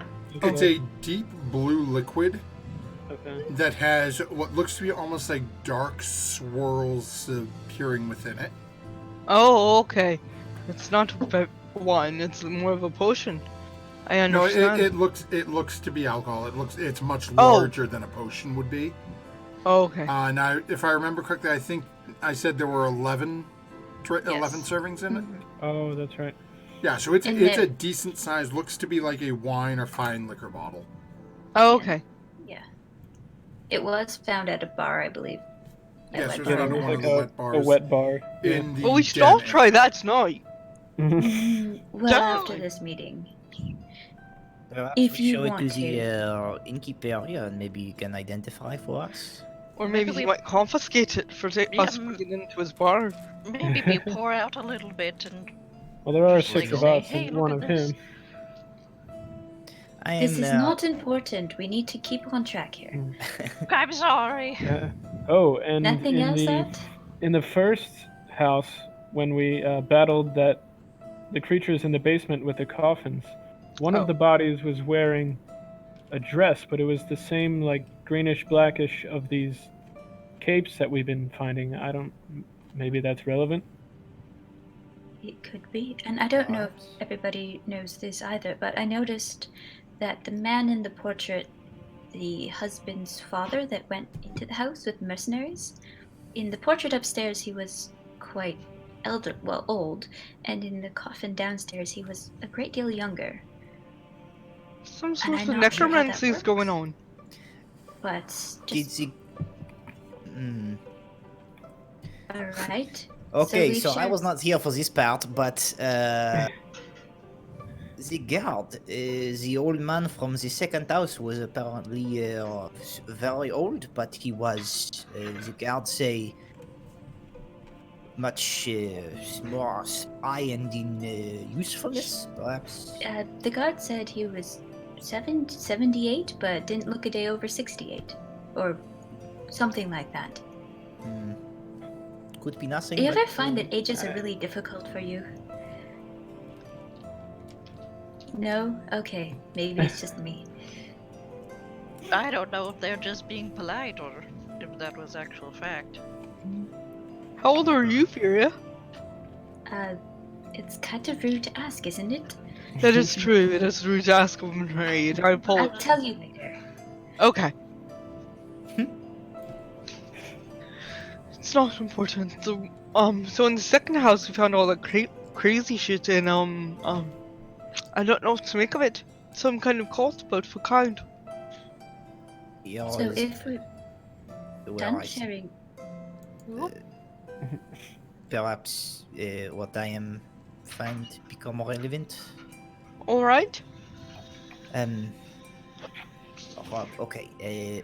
First, perhaps I have to confess.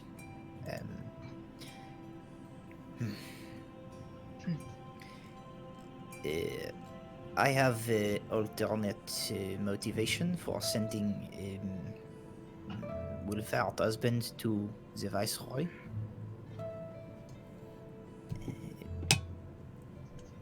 I am hope that perhaps it is lead to learn something. I do not know how you are feel in this matter, but I do not trust this Lady Deresin. I am have a feeling that is something is wrong in this situation. The reason that I suggest that Lady Wolfhard husband go to the Viceroy's estate is that I hope that perhaps we can learn something from this. Perhaps he leave, he go to Viceroy Manor, go somewhere else, we follow, we learn something. Perhaps he go to Manor and then they secret his body out later and we learn something. No, but it is, I hope, productive. This is why I follow back to the manor, and what I learn is something else entirely. And she takes out the silver-tipped crossbow, and she takes out the sending stone, and she puts them on the table.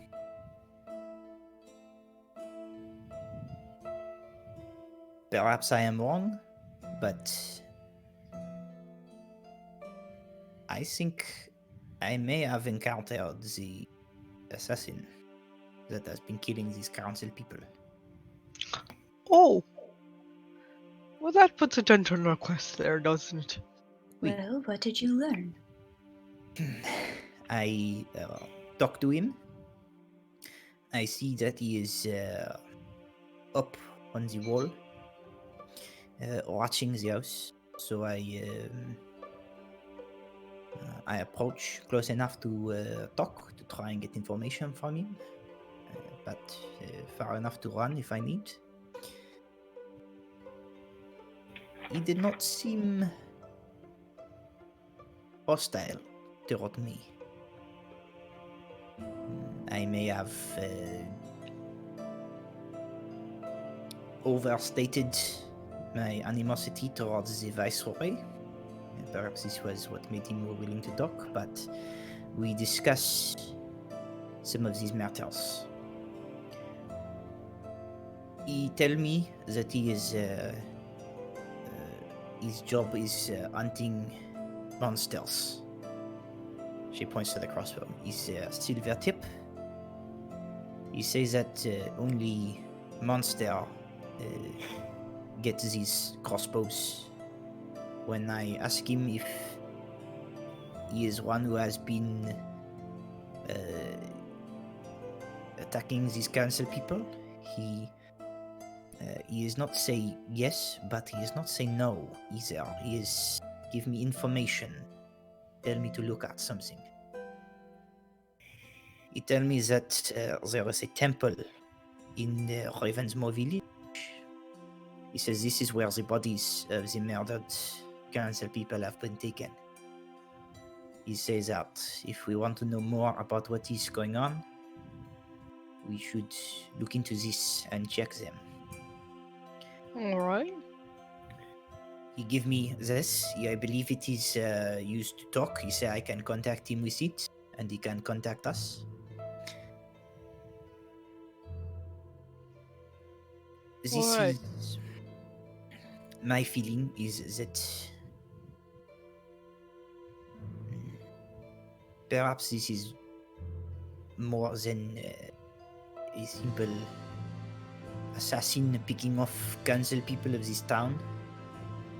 We have learned from our investigations that they are mixed up in something.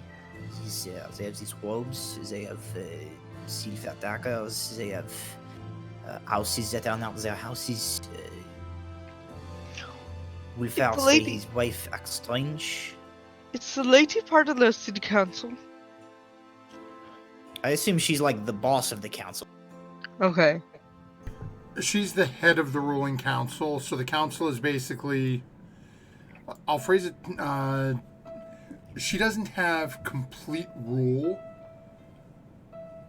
She basically has the most weight behind her. Most council members really won't fight against her unless there's Okay. something that's really messed up. But for the most Okay. part, the 12 council members and her make all the decisions that control the city. Alright. Tax rates, import, export costs, things of that nature. Anything that involves anything going on here, they've got their hands in. Well, to me, she's a pretty powerful lady, so I don't know if she had her own, finger in the pie, so to say, that she'd want anyone extra snooping around her culty business. Then why should she look for outside help? Exactly. I do not know. Perhaps she is not involved. Perhaps her council people are in this cult and she does not know it. But it is safer to assume that until we know for sure, we should be prepared. Either way, if she is involved, if she is not involved, someone has been killing her council members. Someone that you might have been in contact with.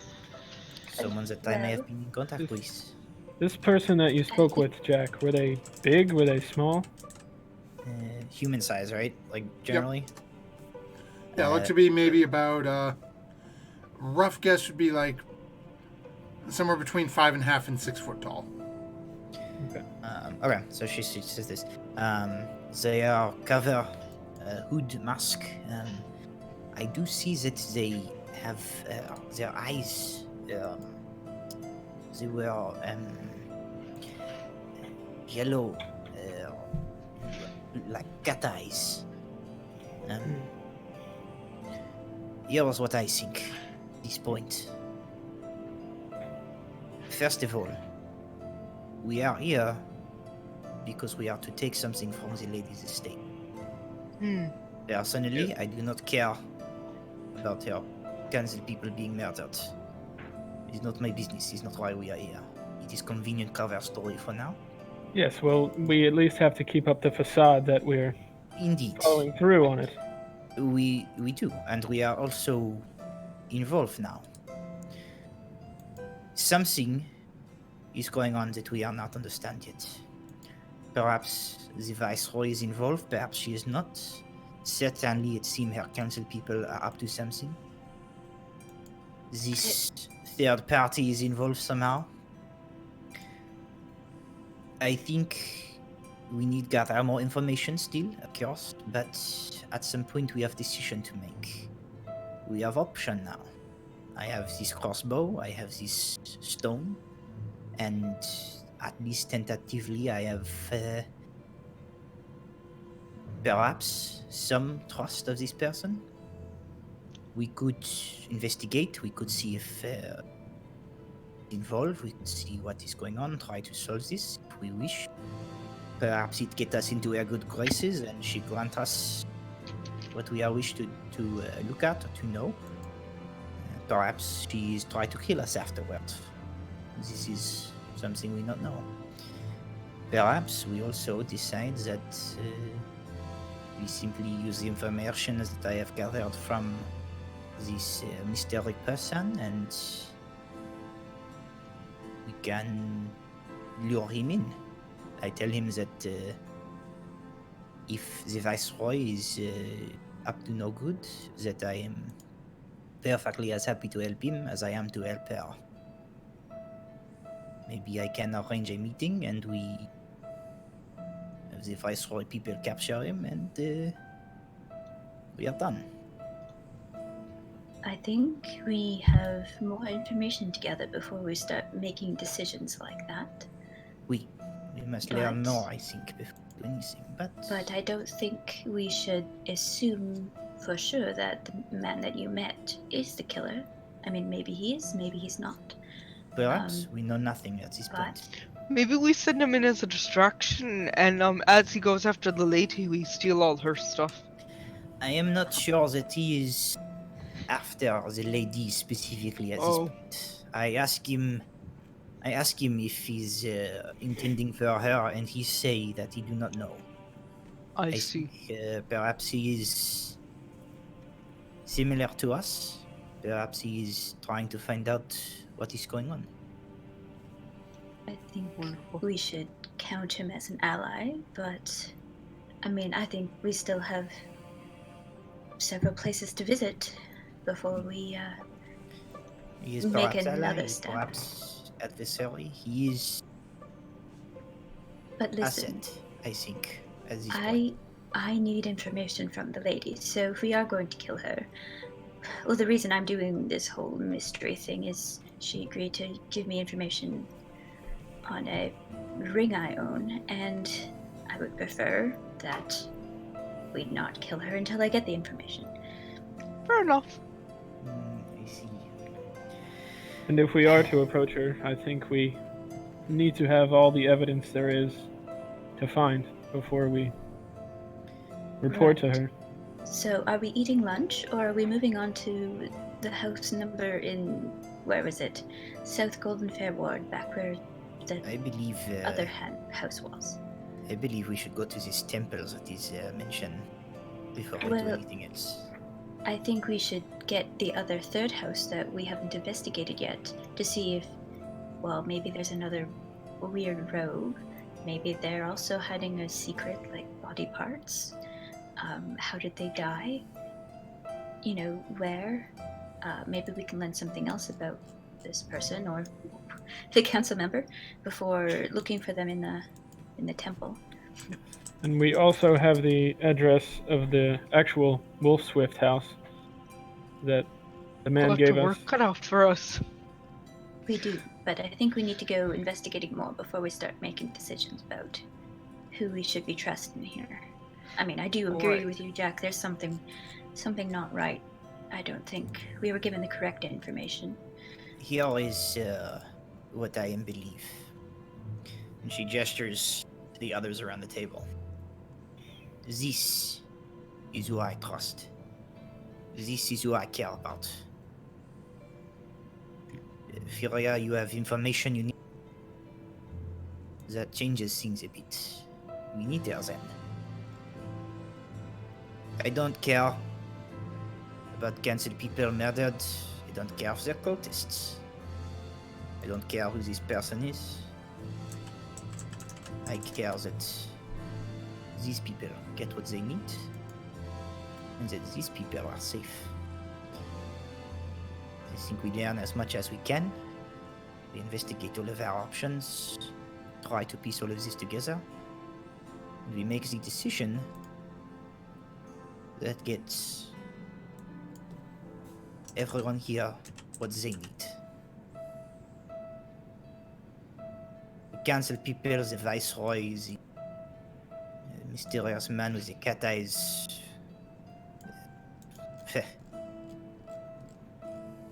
I care not for them.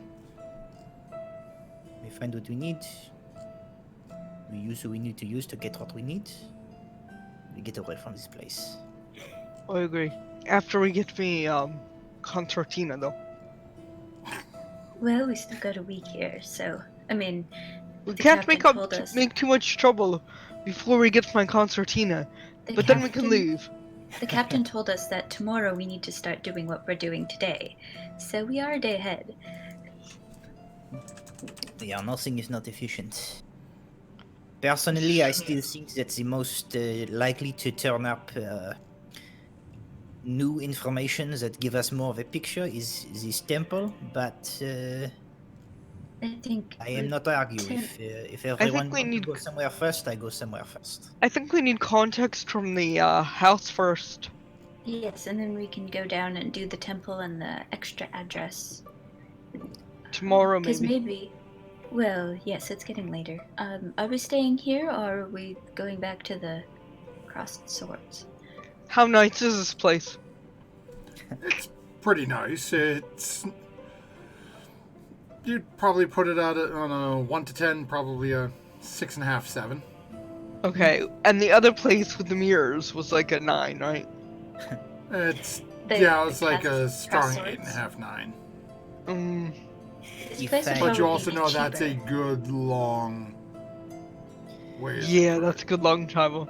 Alright. Even though we are not sure that As long as there are no dead specters trying to serve me breakfast in the morning, I'm okay with here. we can During be this- fairly confident that no one knows that we are here. If This is anyone true. is following us, perhaps it is safer to keep changing location until we are sure that no crossbowmen in the night are coming for us as well. Yes, as long as you don't let on that we think that something else is going on, I think we should be okay, but... Tomorrow night, back to the mirror place. During There's this probably whole... more than 2 inns in the city. I think we can maybe find a third place. This is our third place. Yeah, this is our third. Oh, I wasn't paying attention during the first place. I'll go to the barkeep. How much for a round of drinks and food and 1, 2, 4, 6 rooms.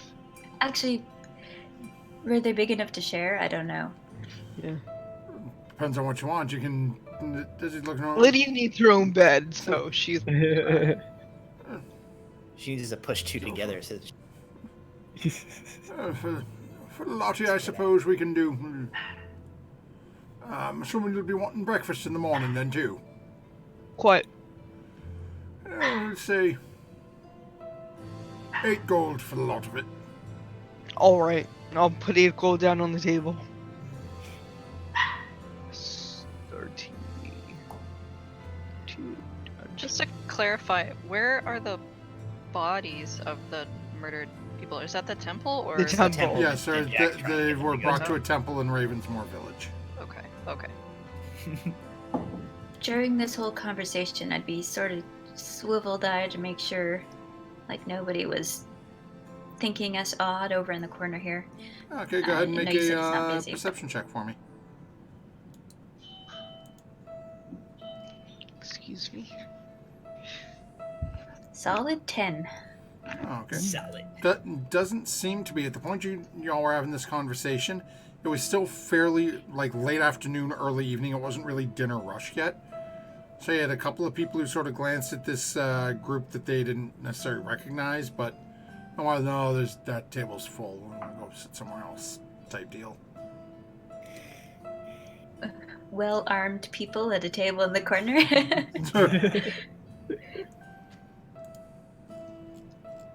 Alright, so dinner time, I guess. So y'all end up eating. Art, were you planning on breaking out your beverage, or did you put that away? Oh boy. Ooh, I want some secret beverage. You've seen Lydia eyeing it when you took it out. Oh, I sure did. Oh, never mind. No, better you than me. I mean, what? Oh, I go upstairs and I transform back into Lydia because I can't do that spell disguise self for like ever. I don't think, right? How long does that usually last? I think disguise an self hour? is an hour. Yeah. Okay, Not so suspicious either, though. yeah, so I'll go upstairs about an hour in, and I'll transform back, and I'll come back down. Okay, well, actual Lydia, if you do want a little bit of this, whatever it is, sure. But honestly, I'll be interested in what it does. I am perhaps not understand. It is you are intend to drink this? Yes, I do. Ah, and this is Mysterious alcohol. correct. In the series of houses where also food and beverage. Perhaps I contain should wait till we items go of kind set upstairs. of Food. No, I believe this was the house before that. Yes. Yes, Ah, this is from the yes. first house, the one that appeared Yeah, this staged. is Yes. the The one wolf with the ship. murder basement. Okay. Yep. Yes. I'll secretly take a swig of it. Okay. So as you bring it up and start today, it's taken as a shot. So as you Okay, start to bring it I'll up, the first thing you notice is you start to put it back and you get that first hit in your nose Yeah. is ethanol. It is just Oh. power. As you take that mouthful and throw it down, it burns. As the burning, and you can feel it like all the way down, like molten fire down your throat. But as it starts to pass, Turn into a werewolf. all of a sudden you start to get these just amazing aftertastes to it. You're getting this strange, like almost like a bouquet of different fruit flavors that you can still feel the warmth. It still has that hard alcohol bite to it. But the minute the burning has gone past, all you get are these different flavors, and it is just incredible. Wow. You guys, if you want to not trip, but if you want to take a fun little ride down Taste Bud Village, that you'll like this stuff. I think it's called Flavor Town. Yes. And as you're having this conversation and you're saying this and you're moving your hands and talking, all of a sudden in front of you, this strange spectral hand appears. Oh no. Oh no. Another specter. Wait, do we see this, or is this just she seeing this? Oh no, He went all of you upstairs, can right? see this. Oh god. Oh no. You now have access to cast Mage Hand for the next 24 hours. Yeah. That's cool. Lydia, Oh, this is fun. Lydia, is that yours? I kind of move my own hand up and down because I don't realize that I can do it yet. Like, yeah, I suppose it is. I didn't know I could do that, but this drink is very burny. Very, very burny, but tastes fantastic. And then now I can do this. Seems Well, this is a wonderful rather experiment. handy. So now you've got 10 shots of that left. I'm gonna put some hair on your. You know what I mean. He looks down at this one just curly hair. Boing! Yep, I'm part cow. What can I say? Maybe if it works so well, I mean, for the hand part, maybe we should drink it all at once. Or wait till tomorrow. Save it until it is required. This is end. Yes, because once it's all gone, obviously, you won't be able to do it again. Right. Good stuff that is, though. Thank you, Art. I owe you one. Yes, of course. Yeah. Yeah. And every Yes. time Lydia moves her hand, it just goes up and down like this. Lydia, you should go visit Melly Belly while you have access to third hand. Yes. Ooh. That's not a bad idea. Oh, interesting. Good to know it's mutual. Jack and William high five. William is trying not to chuckle right now. The head and high fives the air.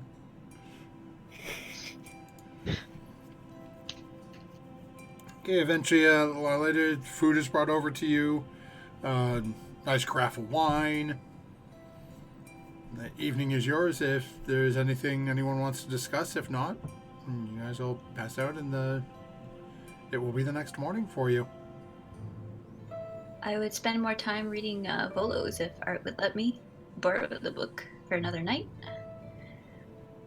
That's all I would be doing. Okay. Sure. Anyone else got anything they would be doing during the evening? So Nope, everybody nothing for me. has their own room at this point. Yep. Art's not sharing with somebody again.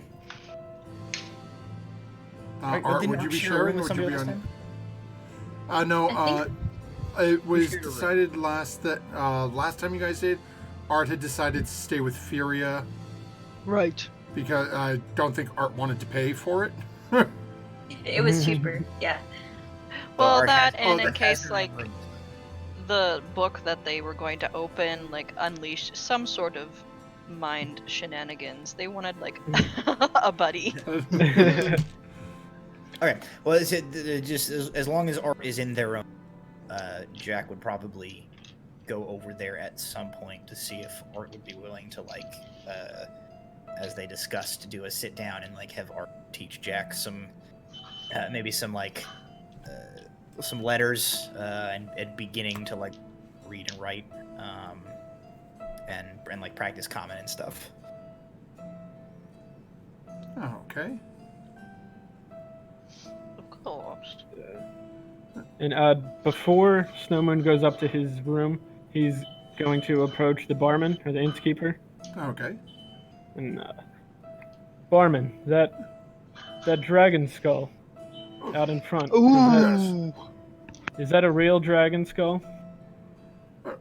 From what I was told when I bought the joint, yes.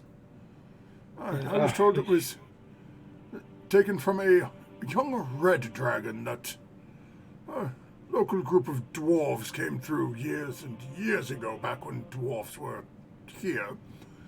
And they sold it off for a good bit of crown, and they built the tavern around it, so to speak. He just kind of shakes his head a bit, and such a majestic creature, reduced to a sign on your inn. Ouch. And with that, he just heads up without even waiting for a response.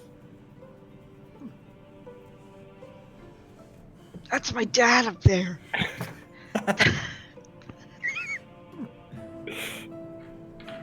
Okay.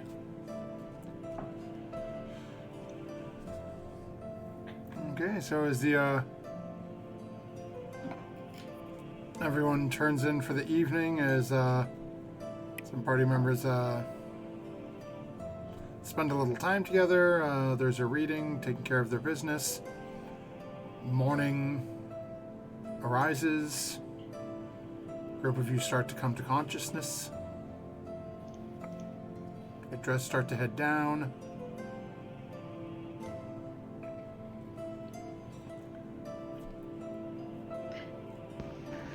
I will ask for a stack of breakfast meats Okay. and whatever anyone else wants. So as the barman's getting everything taken together, as everyone's coming out of their room, Snow Moon, as you go to step out of your room, I need you to go ahead and make a dexterity save for me. Okay. 9 on the dice. Let me check. Oh yeah, so that'll be a 9. Oh no. So, as you open the door and go to step out, your foot hits literally a foot 7 inches outside the door, and right as you put your foot down, you can feel it just sort of go squish as it slips out from under you, and you careen and land on your rear end. Okay. As you look down around you, it appears that somebody has put a nice, about a 1/4 inch thick layer of lard right outside your door. Lord. Good. As he like hits the ground, the door to Jack's room, poof, and she comes out with both guns up into the hallway. And he just kind of like shoots her a look. He's still on his rear end on the floor.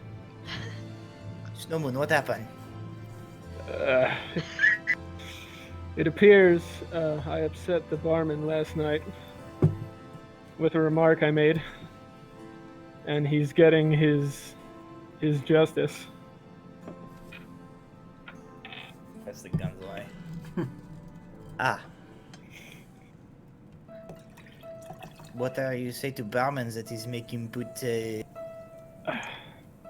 Well, I inquired about the dragon skull that he uses as mere decoration for his inn. And I guess he didn't like it, but oh well. Oh my god, if I eat cows, is that like cannibalism? I don't think so.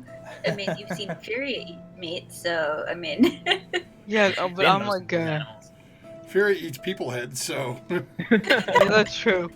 I bite people Just head, I samples, don't eat it. That's different. Slippery slope. Jack just she'll move over to offer to like help, give Snowmoon a hand up. And I guess he'll kind of like politely decline, like due to the size difference. Like he'll just like kind of shake her off and gather himself and start to stand up. And easy enough to do. It's more you opened the door and had no idea it was there. Yeah. So as you get yourself out of it, and again, as you're looking around, you've got bits of lard on your thigh. It's on your rear end now. It's just. He's kind of like trying to wipe it off and just. He'll just leave it on the floor though. All the mess. So eventually, rest of you make your way downstairs, and you can see barman's bringing over just plates of meats. Seems to be like almost like a chafing dish of just buttered eggs being set down. As they settle down to breakfast, Oh, I got a spoon right here. see, I will be back and I want to make a quick errand to a stall down the market stall down the street. I will be back in a few minutes. All right. I'd like to head out. I'd like to find like I assume it shouldn't be too difficult considering it's a port town. I'd like to find like the nearest like fish market. Yeah, easy enough. Takes you maybe all of 10 minutes, if that, to find somebody. I approach. I say, "Good morning. I would like to purchase one fish, please." One fish. What type you looking for? We got big fish, little fish, red fish, blue fish. Yes. I would like one, perhaps this big, one fish. No, two. Okay, well, for that size, 2 copper piece. And she just gives him the money. Takes it, wraps it up in what looks to be some sort of almost like wax paper, hands them over to you. Thank you very much. Thank you. Not often I get people this early. Yeah. I have, she sort of passed the fish. I have a very important job for these fish. Bye, and then I leave. Just sort of scratching the beggar's head like. I will return to the inn and have stowed the fish in my like satchel for now. Okay. And just join everybody for breakfast. Okay. So Jack disappeared for about 10 minutes or so, and then right back. I would just ask the bar if they had some fruit for breakfast and be satisfied with that. Oh, okay. It takes probably about 15 minutes or so, and eventually brings over a small bowl of cut up fruit. Eat pre-cut, even better. It seems like the order Lydia put in was more like the meat and eggs and potatoes and, the lumberjack breakfast. Heck yeah. Well, everybody's eating.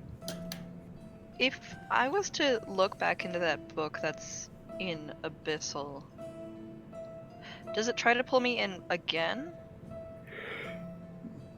Certainly try. I would certainly try, okay. I would want to see if there's any mention of that logo Oh, okay. somewhere in the...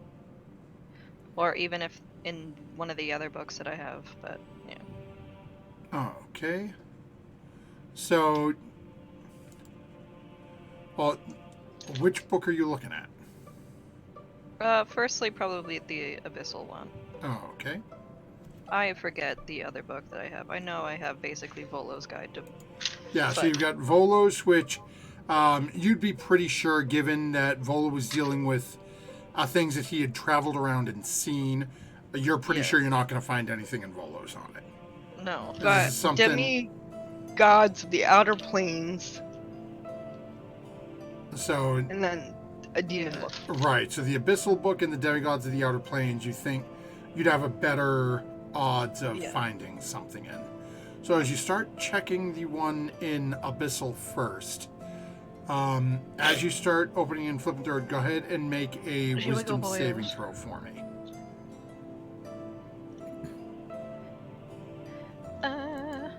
Is this the one that talked to her before? It's like sentient. Okay. Just I'm gonna use my nat 20 on that because that was the opposite of that. Okay. Okay, so we're going to remove that off there. Then we're going to hide our nat 20 there, as that has gone off the board. So as you start flipping through it and you start to hear that voice trying to creep back into your head, as it tries to, you just sort of close your eyes for a moment and it just slowly starts to recede away a little bit. As you start flipping through, and you start, again, over the period of like half an hour, as the party is as the rest of your friends are eating, they're sort of chuckling, getting plans set up for the day as you're focused on this. You start flipping through the book, and eventually you actually do find something that sounds like it could be promising. As you're looking and you see this image of 3 sort of scrawled, squiggled lines, very similar to what you had seen tattooed on the others and what Melee had drawn out for you.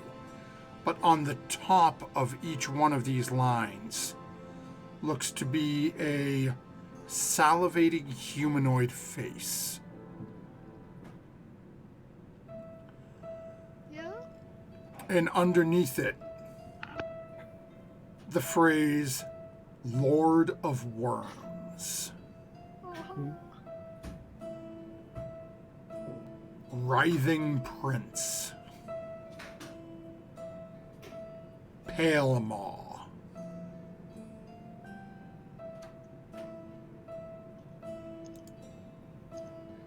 Sounds like he's probably a pretty nice guy. Yeah. Gotta have a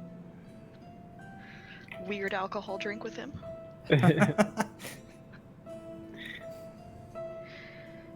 Okay. It's my turn to have the pale face now. Ooh boy.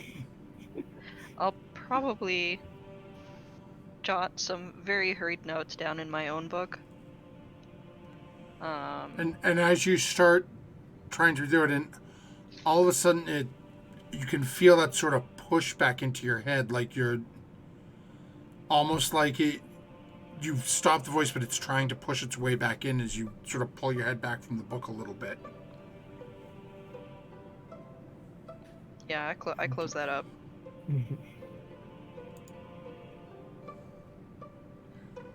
As you around it, Art looks a little pale. Art, are you okay? Do you need some healing? No, she just hadn't eaten breakfast yet. I mean, I look awful pale when I don't eat breakfast either. His blood sugar is probably low.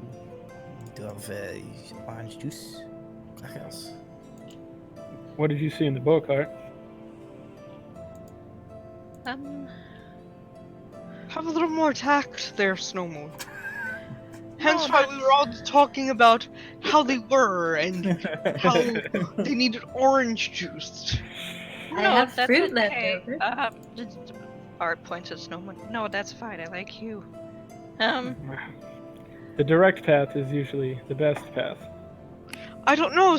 I heard someone got full of lard this morning. True. So, back in that turtle, there was like those. Thought we weren't supposed to talk about the turtle. What turtle? Back in that island, there were some people, and they were kind of sharks, kind of not. They had Yes. those weird tattoos. Yes. This is a long story short. Maylie Bailey really likes Lydia. Maylie Bailey also is not exactly human. Maylie Bailey told me that those squiggly things, that were those tattoos on those shark people, is some big thing that we shouldn't get involved with. And this here book, it's a mean book. Don't read it. Oh, okay. The shark people of this. Are in the book? But are they not the ones? They're also looking for the same pieces of the. No? We are already in war with them. Yeah, so, whoops. But,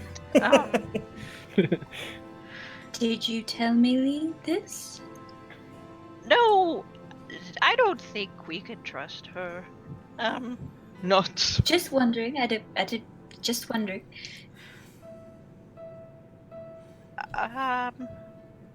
Does anybody know, They'll pull out a piece of paper from their bag, and I guess they'll scribble down the actual logo that they saw in the book. Okay. Does anybody know what this is? No idea. Because okay. As you're looking at it, it does look very similar to what you saw as the tattoos, just minus Oh, the sort okay, of, yeah. Yeah, it looks exactly the same as that sort of 3S formation, that little squiggle line. Yeah. But the one that Art has drawn out very quickly, you can see it. Art, how good of a artist are you? What kind of role is that? No, no, I mean, before they There are left pictures. the island, they were basically categorizing animals and stuff, so they probably have a decent grasp on how to draw stuff since they were. So basically you've got what looks to be almost like three, almost looks like snakes with human heads on the top, with humanoid heads on the top. Oh. But then there was like a caption. The Squirmy worm. The Lord of Worms. That sounds really fun. It doesn't. No. Not at all. Swear to gods, if we are find this symbol on one of these council people's stuff, I am going to shit. No. Oh, okay. Did it give a description of this person? Or, I mean, I what they're about? closed the book before it tried to eat me. I don't know if it eats me. It is scary. It has teeth? More like a mind eating. I don't know. Oh dear. This is all new to me. So all the book said was Lord of Worms and had this symbol. Lord of Worms, Pale Maw, which is also a wonderful description. Writhing Prince, I think. Oh, these So- are great. Very good descriptors for dating. Mm. Oh. So it's not exactly the best morning I'm having thus far. This is Book of Demon you have? In a matter of speaking, yes. Well, I could try reading it because You can't. oh, it's in Abyssal, isn't it? It is in that language, yes. Okay, gotcha. Well, yes, I would put it away for now and for a while, in fact. Don't use it unless we have to, kind of thing. I mean, it's interesting. It's a curiosity. What do you mean Melly Bailey is not what she seems?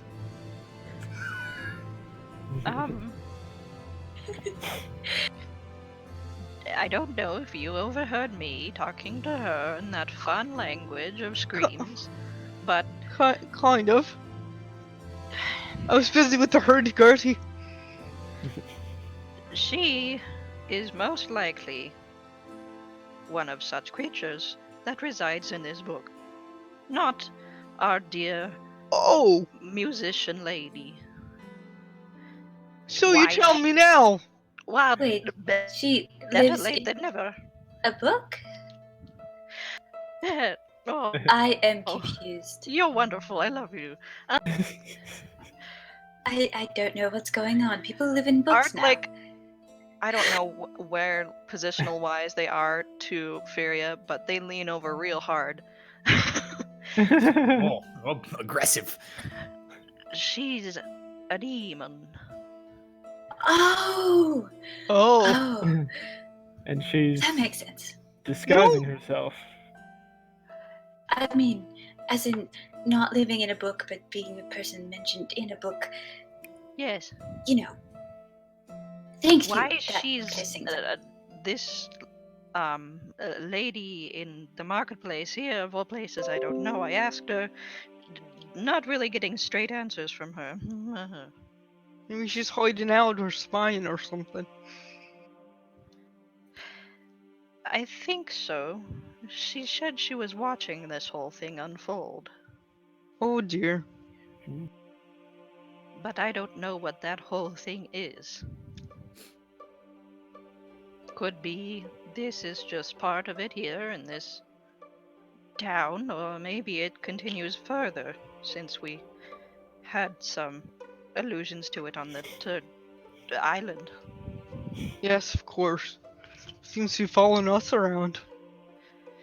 And that's what really worries me. Maybe we should have second thoughts about pursuing the next part of this gate that we were told about. Since it seems to have to do with people with this odd mark. Well, the people haven't had the odd mark. Only the people in the basement. No, the gate. Well, was I here for the gate? The turtle Gate, gate. the gate's the thing that's Oh, Yeah, with the the- turtle. Okay, yeah, that basically gate. has That to gate. do with pieces that seeking you're out stuff. seeking. Yeah, Okay. which is why we're like on this island. The meta quest. Okay. Yeah. Right. Yeah. But Well, I think I- that's a question for another day. We got other stuff to worry about right now. Right. Sorry But for you should- bringing things down. You should really eat something Never. before Yeah. we go on our way. You're still looking a little bit pale. Yes. They'll probably just like pick at something that is nearby them. But... I'll hand you my bowl of fruit. Okay. Eat. I'll offer you some like bacon in the other hand. Oh dear, I don't know about meat right now, but thank you. What about sausage? Is that meat? I think Lydia- that's That is also meat. But it's got everything in it. Traditional breakfast of my people. It is called croissant. Ah, It is halfling delicacy. French toast. yes, Halfling toast. yes. right. Yes.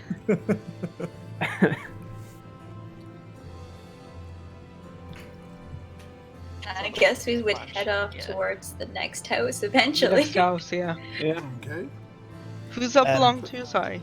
As the party is ready to leave before we go, Jack says, "Hold on, 1 minute. I have to do something." And she gets up and she goes over to the bar, to the guy, the bar guy, innkeeper, and she goes, "Excuse me, sir. Oh, how can I help you, little lady? I am run errand before, and I am coming here. There is group of you say youths. They are outside, and they are talk about. I think they are plan to vandalize the front of your tavern. I see them just 1 minute ago. They are out there. They quite with rotten fruits. Go ahead and make a deception check. Okay. Ooh, all right. I don't know what my deception is. The dice is a 16. Yeah, I don't think that's gonna matter then. So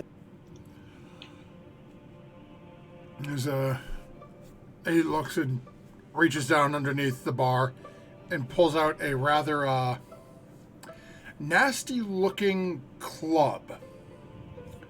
As it's about 2.5, 3 feet long. As you're looking at the end of the club, it has what looks to be almost like a wooden hammerhead that he sort of jury-rigged and shoved through a hole he carved into it. So it's like a weird cross between a maul and a club. Oh, smart-ass kids, I got them last month. Goes take it off out the front door. towards the end of the street. And as soon as he leaves the front door, I go around behind the bar and I take those 2 fish that I bought and I hide them real good behind his bottles underneath the bar. Okay. Go ahead and make a, we'll call this either a stealth or sleight of hand, your choice with advantage, as he is nowhere to be found. So you don't- Advantage. time. Okay. So it's a 14 and a 13. So a 14 plus. What are we at here? Stealth. They're both a +3, so 17. Okay. Yeah, so it's, you're fairly confident that he's not just going to sort of happen upon these. It's going to be a good while. Once they start sort of rotting up and sinking, he's really going to have to go digging to find these things. Nice. So I come back out from around the bar and I go. Nobody put lard in front of my front door. Come now. Let's go. We are done. Oh, all right. That's cool. Snowmoon's kind of like taken aback by it for a minute and like is kind of And struck put- silent for a second and looks up at Jack. Thank you, Jack. And then he just Yes. kind of like puts his eyes down again.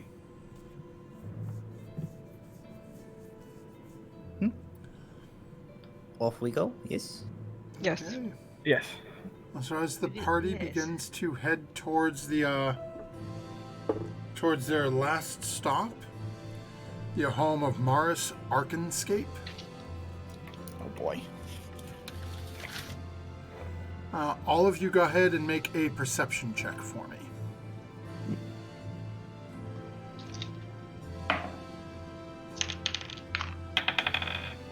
Ooh. 21. 30-20. Yeah, 30-20. 19. 21. Morning Okay. energy. We're all alert. Yeah. So Breakfast. everyone Important meal. except actually let me roll for William here. Okay. Just check William's sheet here. This is going to be fine. I think it's going to be everybody except for the halflings. Okay, and that is perception plus 2. Yeah, so everyone except for the halflings actually notices a robed individual Oh crap. starts following behind you. Green and black robes or just robes? No, this individual looks to be almost, you would almost say clerical, Lydia. Oh. As very dark black robes, like a reddish, almost like a plum wine colored, like sort of sash hanging down in the middle to a tapered point hanging down between the legs. Goldish bronze pauldrons on the shoulders, coming down in these layered sort of scaled steps down to just above the hand. Damn, I want Yes. those. Do I know, can I make a religion check or something to see if I know what religion he's from? Sure, go ahead and make a religion check. 14. Okay. Well, actually, let me rephrase that. So, make a. What was your perception check? 20. Dirty 20. Okay. So, when you caught a glimpse of this individual, you do not see any outward signs of a religious emblem anywhere. Okay. Going back and thinking through and just what you had learned from being trained on your home island, most people who serve a specific deity typically wear some sort of holy emblem out and exposed so you can see what deity they're worshiping. Right. Okay. So Okay. you don't see anything, nothing's jumping out of your, mentally with this sort of plum and bronze and black color scheme. Nothing's really jumping out at you. But Okay. as the group of you have left this tavern and started heading started heading north towards South Golden Fair Ward, you notice after about 5 minutes of walking, this individual just sort of fell in step, and as you've sort of ebbed and flowed with the cart there, staying about 50, 60 feet back. But just as you turn, eventually you notice they turn and they just happen to be behind you. But given their Oh. difference in appearance to the others who are walking around this early in the morning, the majority of you have noticed them.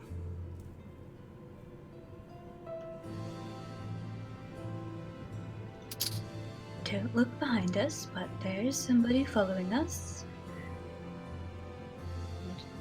Yes, I noticed. Oh, great. I don't know what to do in situations like this. Well, let's maybe see if they follow us to our location. Okay.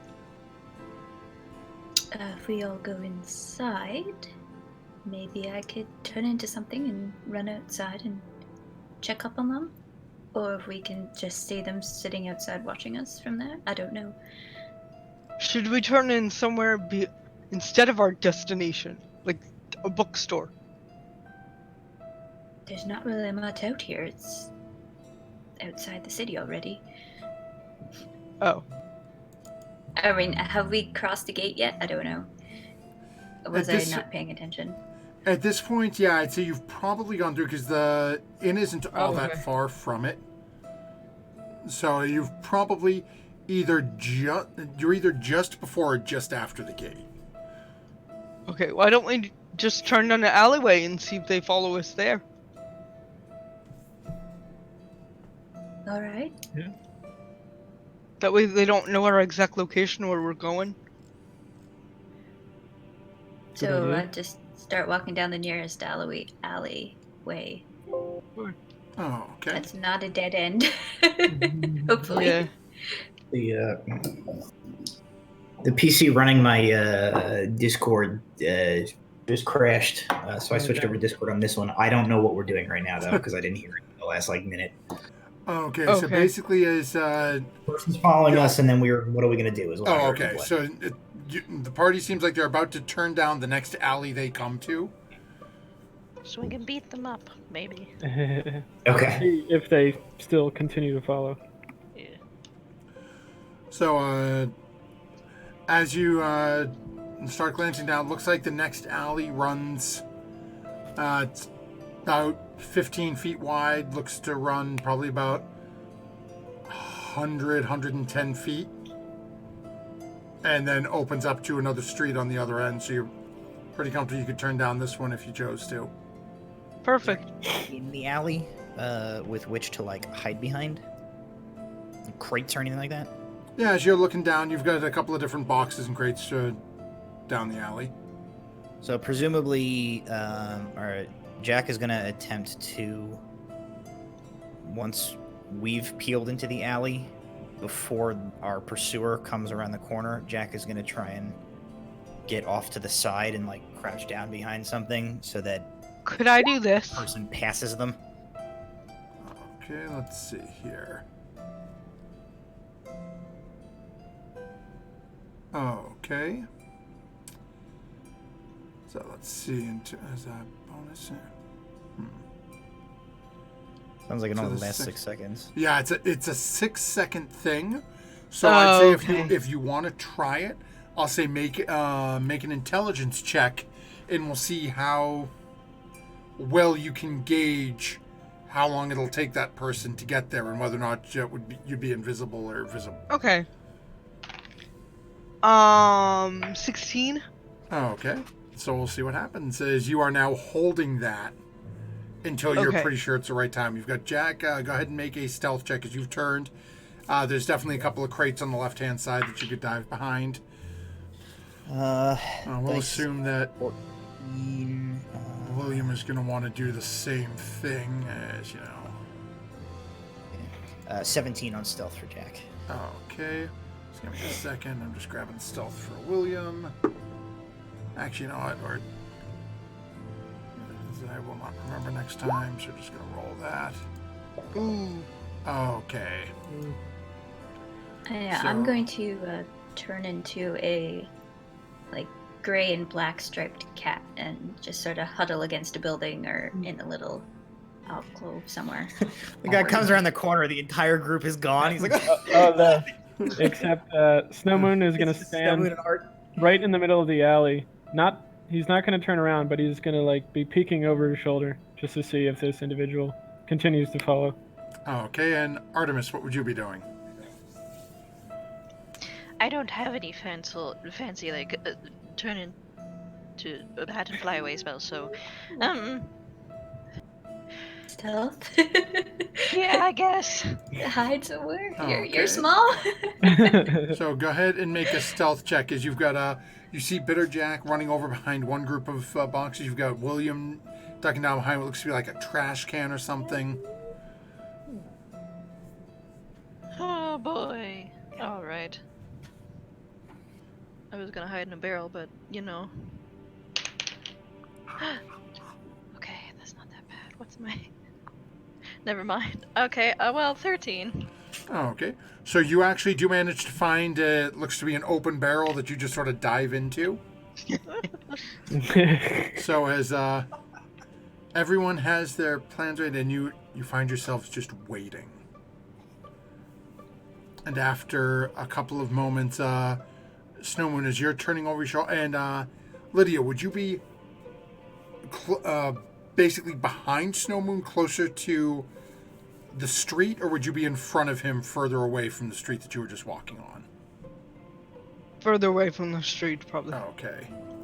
So after what feels like forever for you in your mind, that you're going, okay, they were that far behind, thinking, you trigger your ability and you turn invisible. Snowmoon, as you see out of the corner of your eye, Lydia just vanishes. And Lydia, you start thinking, 1,000, 2 1,000. Snowmoon, you watch as this slowly shuffling, heavily robed figure comes shuffling around the corner, arms in the sleeves, just slowly meandering down the alley towards you. As it gets about 15, 20 feet in the alley, it stops, and you watch as the robed head lifts up just a little bit and looks towards you, and you watch as it sort of tilts left and right.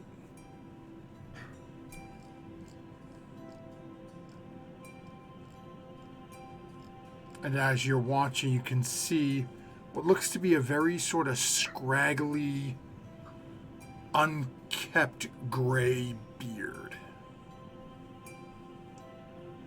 Make a perception check for me, Snowmoon. Okay.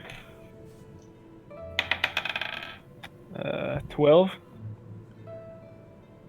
Oh, okay. And as you're watching this beard, you can see that it starts to move. And that's where we're going to call it into tonight's session. Oh no! As this strange, heavily robed individual is now staring at Snowmoon. Its beard seemingly animate. Now, before we disappear, we need to decide for next time who is going to get the nat 20. Oh man. Sentient beard. Yeah. Sentient book, sentient beard. Yeah. I wrote something down, but I can't remember where I wrote it. The beard is going to cast Fireball on Snowmoon. Oh my god. Then the cleric is going to do something. Then the book's going to do something to Artemis. I'm going to toss one out there because I don't know who is still around in chat. I'm going to throw out a vote at Jack for the fish. Yeah, that's true. For completely throwing me a curveball and actually talking to the Yeah. person that I thought he was just going to pull the gun man. out and shoot. I'll throw it out for Jack too. That was pretty clever. Yeah, for the fish Yeah, most, I like the fish. and I was Been for trying the long to. haul. I was trying to imagine what Jack was gonna do with it. I really thought you were gonna like smack him in the face with it or something. Yeah, I that thought it was my gonna be first like thought. a fish slap. Yeah. I've I got thought he plans was for this, and gonna I'm put it going in in the my room. head. It's literally me and the fishmonger thinking the exact same thing. It's like, bitch, they're dead. What the fuck are you gonna have a dead fish do?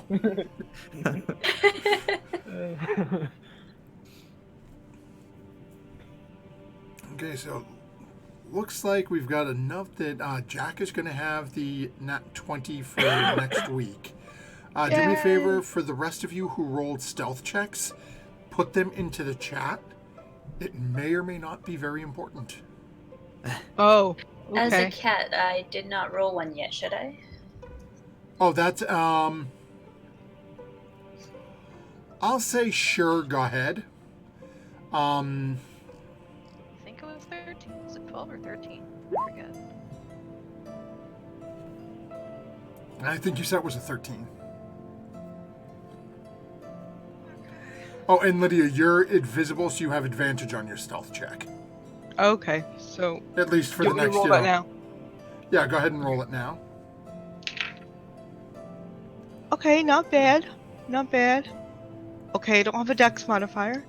Okay, 15. Oh, okay.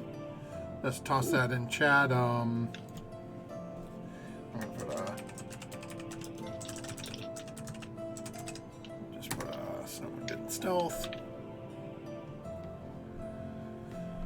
Loud and proud. Yep. This could be important.